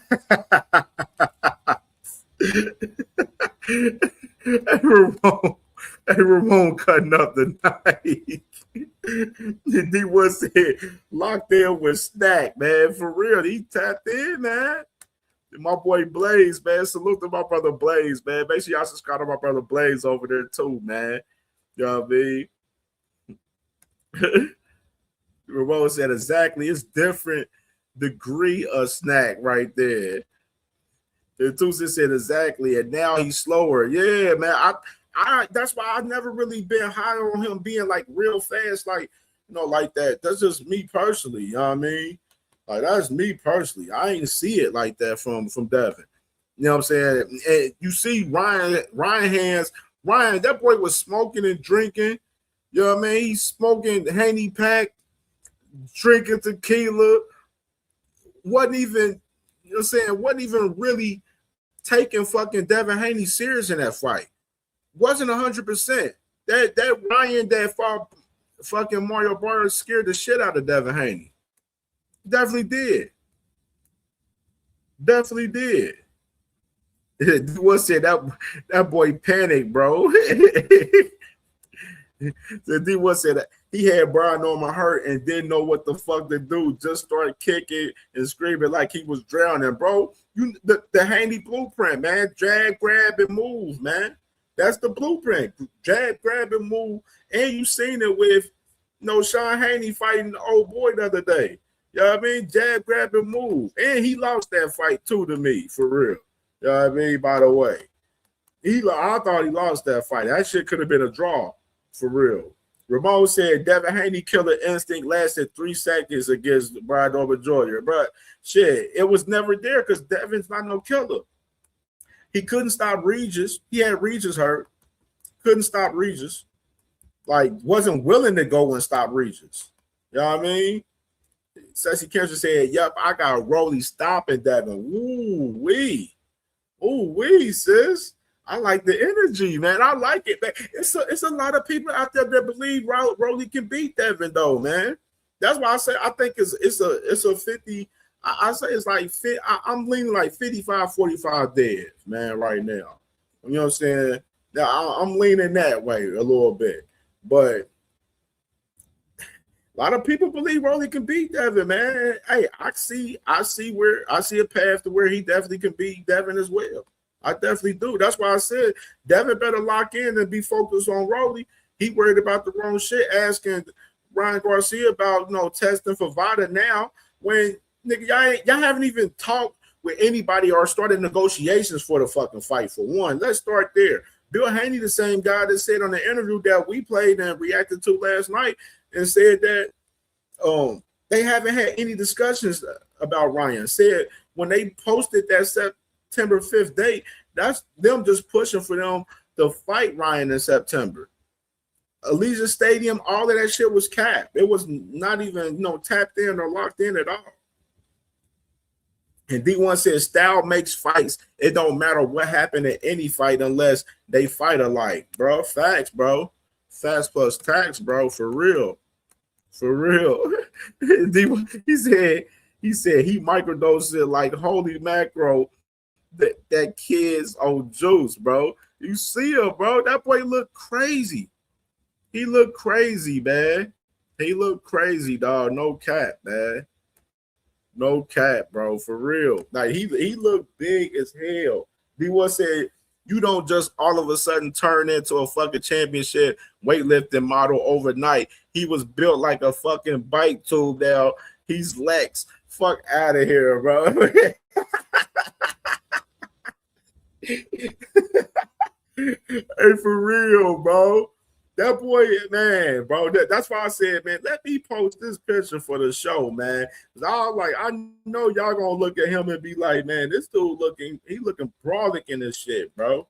That boy said Devin does nothing exceptional, bro. Bro, like he jab, grab, and move exceptional. Yeah, I can say that. That's what's best he can do. Man, he gonna have to do a lot of that with Rolly, man, because Rolly can punch, bro. He can punch, man. And then Rolly definitely set the mark and hit Devin with one of them shots early on, man. It's gonna be a long night for Devin. That's what it said. Devin better not be overlooking fucking Rolly for Ryan. He better not, because Rolly, that's not no easy fight. That's not no layup fight. Rolly ain't no damn Jose Ramirez. And by the way, where's the energy from Devin Haney and Bill Haney for Rolly Romero to test Nevada? They ain't pressing Rolly Romero to test with Vada heavy like they doing with Ryan. They negotiating with Rolly Romero right now. They ain't even negotiating with Ryan Garcia. Why they ain't pressing Rolly Romero about extra testing? Why didn't the Haneys press Jose Ramirez about extra testing? Why Brian Norman Jr. and Ryan Garcia the only ones they pressed about testing? That's a good question right there. Like, why they pressing Ryan Garcia and Brian Norman Jr. about testing, and they didn't keep the same energy with Jose Ramirez and Rolly Romero? That's why I said we got to keep the same energy for everybody across the board, bro. Everybody across the board, real shit. My boy J-Man said he on that shit, man. D1 said he clinches well and moves well. Other than that, his timing and position is below average, as well as his punching power. It's a good fight between them, but that rivalry called a masterclass for Devin. Bro, that you know they be getting that masterclass word out of context, D1, man. You already know, bro. You already know. And then that boy Ramon said Devin Haney looks just as big as Boots. He do. That's why his ass could be fighting at 154 or 160. Real shit. He could be fighting up there with them niggas. And that boy D1 said never got a good rhythm, only in Reese's fight. He looked kind of in his rhythm, but no adjustments. No, not none. He average. And then Ramon said Devin is a jab and grabber specialist. Facts, bro. J-Man said, how you on that shit and still fighting scared? Yeah, bro, make that make sense. Make that make sense. You know what I'm saying? Make that make sense. Ramon said Devin Haney is not going to fight Garcia. They're faking the funk. Yeah, bro, they nervous as hell at that fight. Like, I just don't see them having that fight at all. Like, I don't see that fight happening. Like, not right now in 2026. Bro, I'm damn near cautious on them fighting Rolly right now because they still haven't signed up to fight Rolly. That's what I'm cautious of right now. Like, I'm real cautious of that. And I wanted to highlight this too real quick. Let me highlight this real quick. With Mr. Tank Davis. All right, so this is Tank Davis' latest Instagram post right here. I happened to see this from bruh from before the show right here. He posted this right there. You see him, ain't no marks, no scars. Look like he in great shape. You know what I mean? He looked like he's straight. You feel me? So I know a lot of conversation about, you know, the whole little car accident shit, you know what I'm saying, recently, which, you know, a lot of people reported that was, you know, a while back and shit. So no harm on no Tank Davis, but you know what I'm saying, you know, Tank Davis, man, these dudes, a lot of people from this era, man, these fighters are so cryptic with everything, man. So cryptic with everything, for real, man. You know what I'm saying? But, you know, we definitely gonna see what happens with Tank next, bro. You know, of course, they've been talking about, you know, Tank fighting Pitbull, and then, you know, of course, you know, been reports, you know, first from my brother KO, where, you know, he mentioned that he's pushing to the PBC executives to make the Roach fight happen. And then, you know, Roach, he tried to call cap on it, but no, Roach, he called cap on a lot of things, and a lot of things came true in the past too, this past year. So, you know, I don't take too much, you know, too much guidance into, you know, what Roach said, you know, in particular, for real. So what y'all think about that for right there for the bull? J-Man said, facts, KO. And boy, TL said, word on the street, the ninja is 150 plus pounds, man. Hey, man. Ugh. Tank, to me, I ain't gonna lie. Tank look, I ain't gonna lie, he looked, to me personally, he looked like in that 145, 150 range right here to me in this pick. That's just my opinion. It looked like 145, 150 type shit. You know what I mean? Like, that's what he looked like to me, for real. You know what I mean? He said, my boy said, y'all helped the homie reach the goal for the uncompromised media, man. Facts plus tags, bro, for real. And I'm going to be live tomorrow at 10 in the morning. I'm going to be live early tomorrow, 10 in the morning, because I seen some other content that I know I ain't going to get into tonight that I wanted to save for tomorrow. You know what I'm saying? So I'm going to be live early tomorrow, about 9:45, 10 o'clock tomorrow. You know what I'm saying? D1 said Tank on 12 in 12 round, I promise. Yeah, hey. I'm fucking with you know, all of that. I think Tank, whoever fights him, if it's Pitbull or Roach, they're gonna meet a big ass wrath from Tank Davis coming back. I'm gonna say that right now. I think Tank Davis about to come back on bullshit. I think he gonna be on bullshit like the Frank Martin fight. You know, whoever it is, whether it's Pitbull or Roach. He got a lot of frustration built in and built up in him, man, for sure. You feel me? I think Tank Davis, for sure, he gonna be on bullshit when it comes to whoever he fight. You know what I mean? So I think that's why I think people kind of probably motherfuckers weary of that shit, because they know Tank about to come up on bullshit. He said, Ramon said, if I was Tank, I would slow walk Lamont. Hey, walk his ass down like fucking Frank and beat his ass. Beat his ass. D1 said he coming back for all his shit. They got my dog Tank fucked all the way up. This his shit. They got fat while Tank was on a hiatus. It's over now, bro. Hey, man, I'm telling you, he coming back on bullshit, bro. I promise you. We're gonna see Tank in real form, bro. Dead ass. And my boy Sam, salute to my brother, man, with the $2 super chat. He said, one more for the uncompromised media, man. Facts, bro. You know what I'm saying? We put out the facts over here, man. We try to be 100% politically correct with everything out here, man, for sure. You feel me? Always, man, for real. Like, with all the stories that we cover, man, like I won't cover a story if it ain't facts. Like it was funny. I'm gonna tell y'all a story. So the other day when KO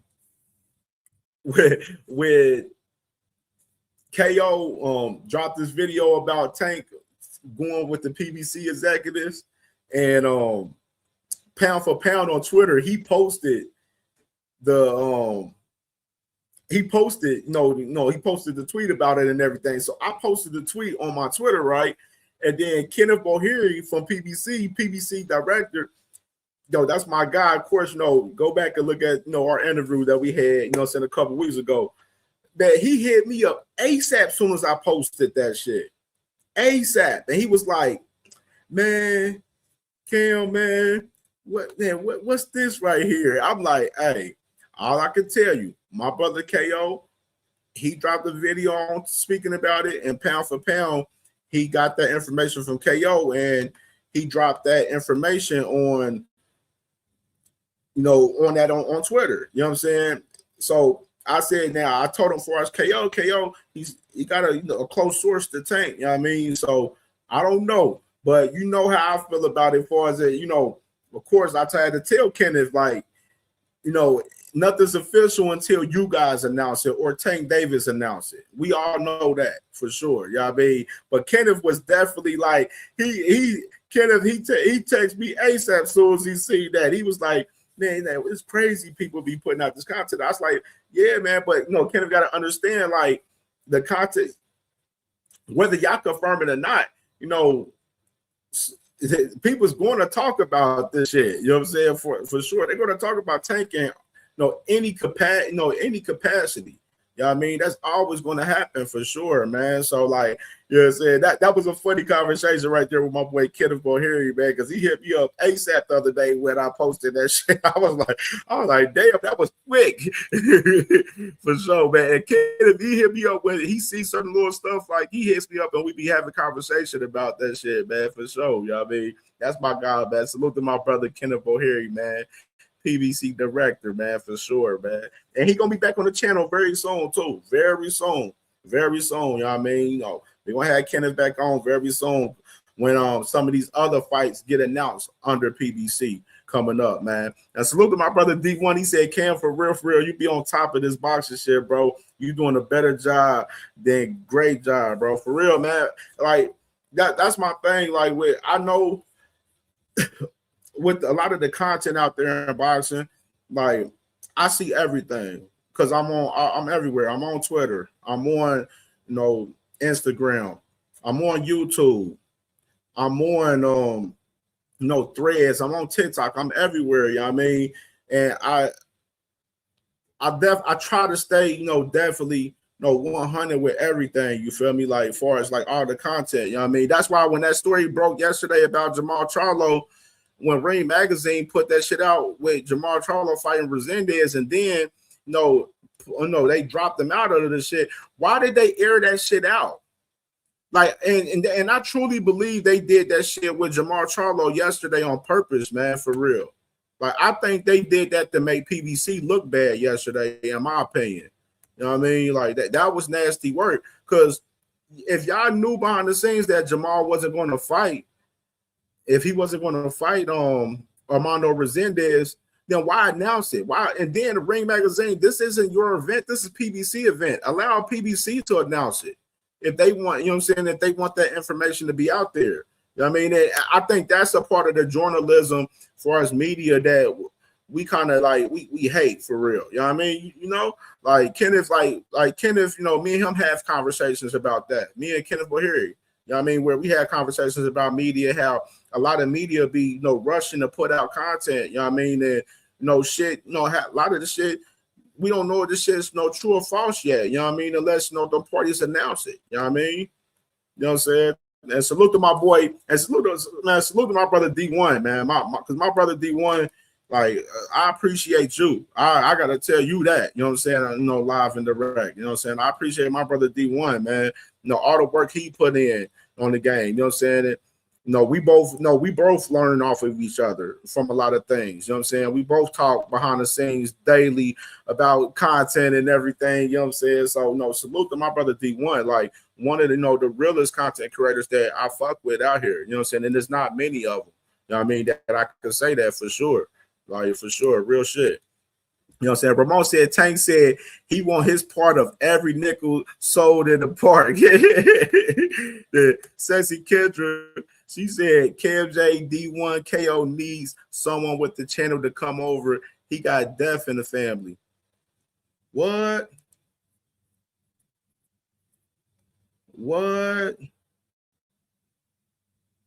What happened with KO? Said KO got death in the family. But he back on. Okay. I was like, what's going on with KO? I was like, oh shit. Okay then, man. So prayers to my brother KO, man, for sure. You already know that's my brother. You know what I mean? Got a lot of love and respect for my guy, man, for the hard work that he do. You know what I'm saying? He definitely putting in work every day, staying up to date as far as with the content and grinding and everything. And salute to my brother, man, for sure, man. And prayers to his family on the death in his family, for sure. Definitely got to, salute to my brother and prayers and condolences to whoever it is. You know what I mean, on the mention of that. But before I get out of here, I gotta say this though, real quick. So of course, I gotta say this Saturday, we lit, man. We lit this Saturday, man. The Best from Ohio Boxing Roundtable show this Saturday, man. We live in the rec, 12 afternoon, man. This show gonna be crazy this Saturday. We got BVO on there with us, man. Ring Wild Boxing Podcast. My brother Bean, that was in the comments, man. My brother, you know what I mean? And of course, my brother Ohio Runs Boxing, man. My brother Marcus and OTB Boxing School. My brother, man, from Cincinnati, man, and my brother Yamin as well. Y'all, I know y'all probably not familiar with Yamin, but y'all get familiar with him once y'all see us weekly on the show. But this show, we are going to be doing this show every week. You know what I'm saying? Once a week, you know what I'm saying? Getting together, whether it's all of us or, it's, some of us, where we're going to be locked in and, doing this show weekly, man. And talk, just covering a lot of the Ohio fighters, man. And covering the hottest topics of boxing like we do, every time. You know what I mean? So I'm real excited about, Saturday, man. And I hope everybody tap in this Saturday. This Saturday is going to be a crazy show, man. We got a crazy show lined up.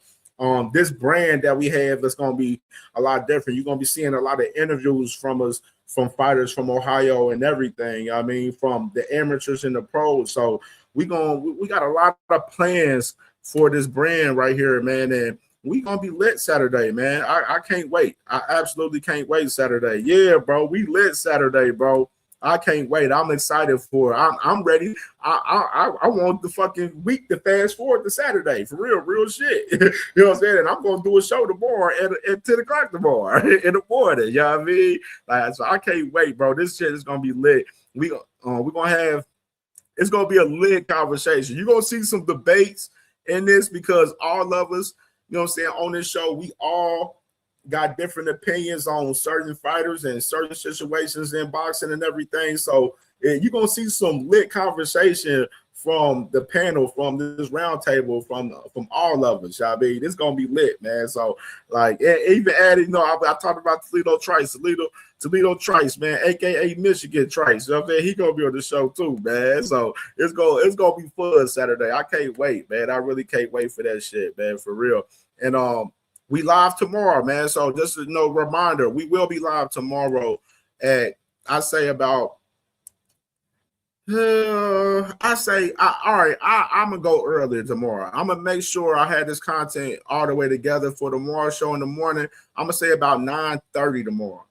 I'll say about 9:30 tomorrow. So 9:30 tomorrow, we back live in the rec. You know what I'm saying? We got some extra content. I got Brian Norman Senior and Bill, they actually did talk about the microdosing and stuff. So I'm gonna get more into that tomorrow on the show. That'll be one of the main topics for tomorrow. And Michaela Mayer, she has a new interview out that I want to check out. You know what I'm saying? To react to a little bit, where she was popping her shit a little bit. You know what I mean? So we got that as well, man. And I got some other shit too, man. So like I was like, I gotta save that content for tomorrow show though. Gotta save it for tomorrow's show, man. But we back live tomorrow, 9:30 a.m. in the morning, man. 9:30 in the morning, Thursday morning. We back at it at the latest 10 a.m. So if y'all don't see nothing at 9:30, y'all for sure just know that I'm gonna be live at 10 a.m. for sure. So we'll be live between 9:30 10 a.m. tomorrow, and of course Saturday. The Best from Ohio Boxing Roundtable show, man. It's gonna be lit Saturday, in the afternoon, man. So definitely tap in with your boy, man. We lit, man. We working, we active. This was a great show. Salute the Top Rank for they deal with the zone. Salute to them guys, man.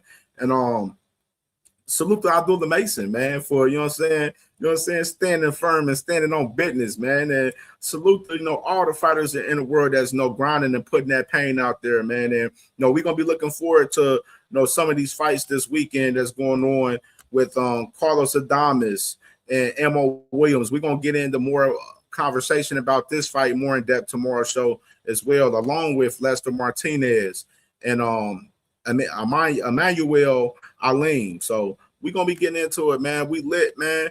We lit. Appreciate my brother Sam Ironheart, man. Donating in the chat, man. And we're gonna have a lit show in the morning. So tap in with us tomorrow morning, man, between 9:30 a.m. and 10 o'clock, man, for sure.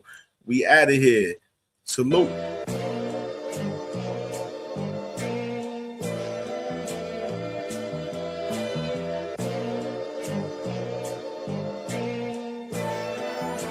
All my life I had to be patient.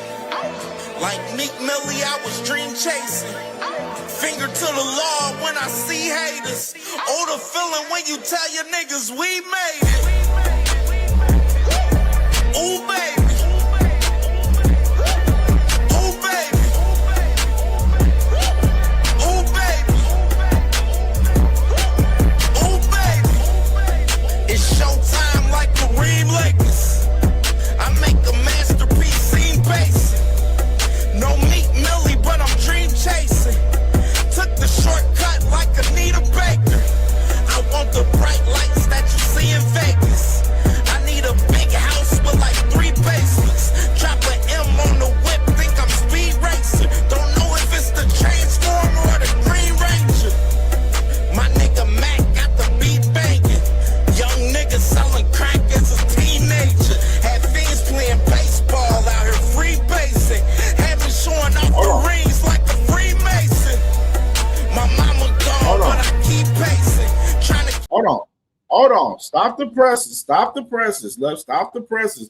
This is the second day in a row where I had to report something before I got out of here. All right, man. So Dan Raphael just reported that Ryan Garcia is looking likely to be back in the ring middle of July in the main event of a Ring Magazine show. So Ryan Garcia is looking at the fight come back in July.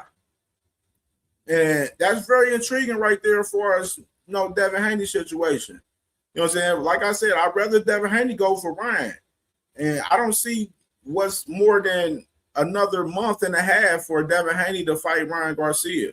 But reported from Dan Raphael, Ryan Garcia back in the ring middle of July, main eventing on Ring Magazine. So Ryan Garcia back in action in July. And we wonder who it's going to be. We're going to talk about it more on the show tomorrow morning between 9:30 a.m. and 10 a.m. Thursday morning, man. Salute to everybody, man. We out of here.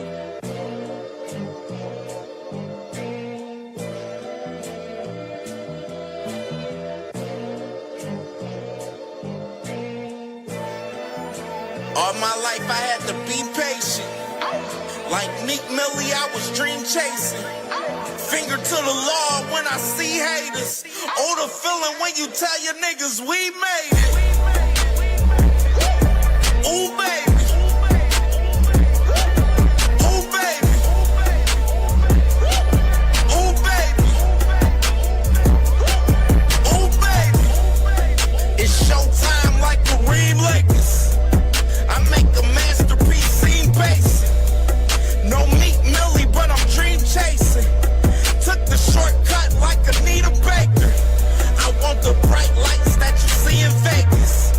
I need a big house with like 3 basements. Drop an M on the whip, think I'm speed racing. Don't know if it's the Transformer or the Green Ranger.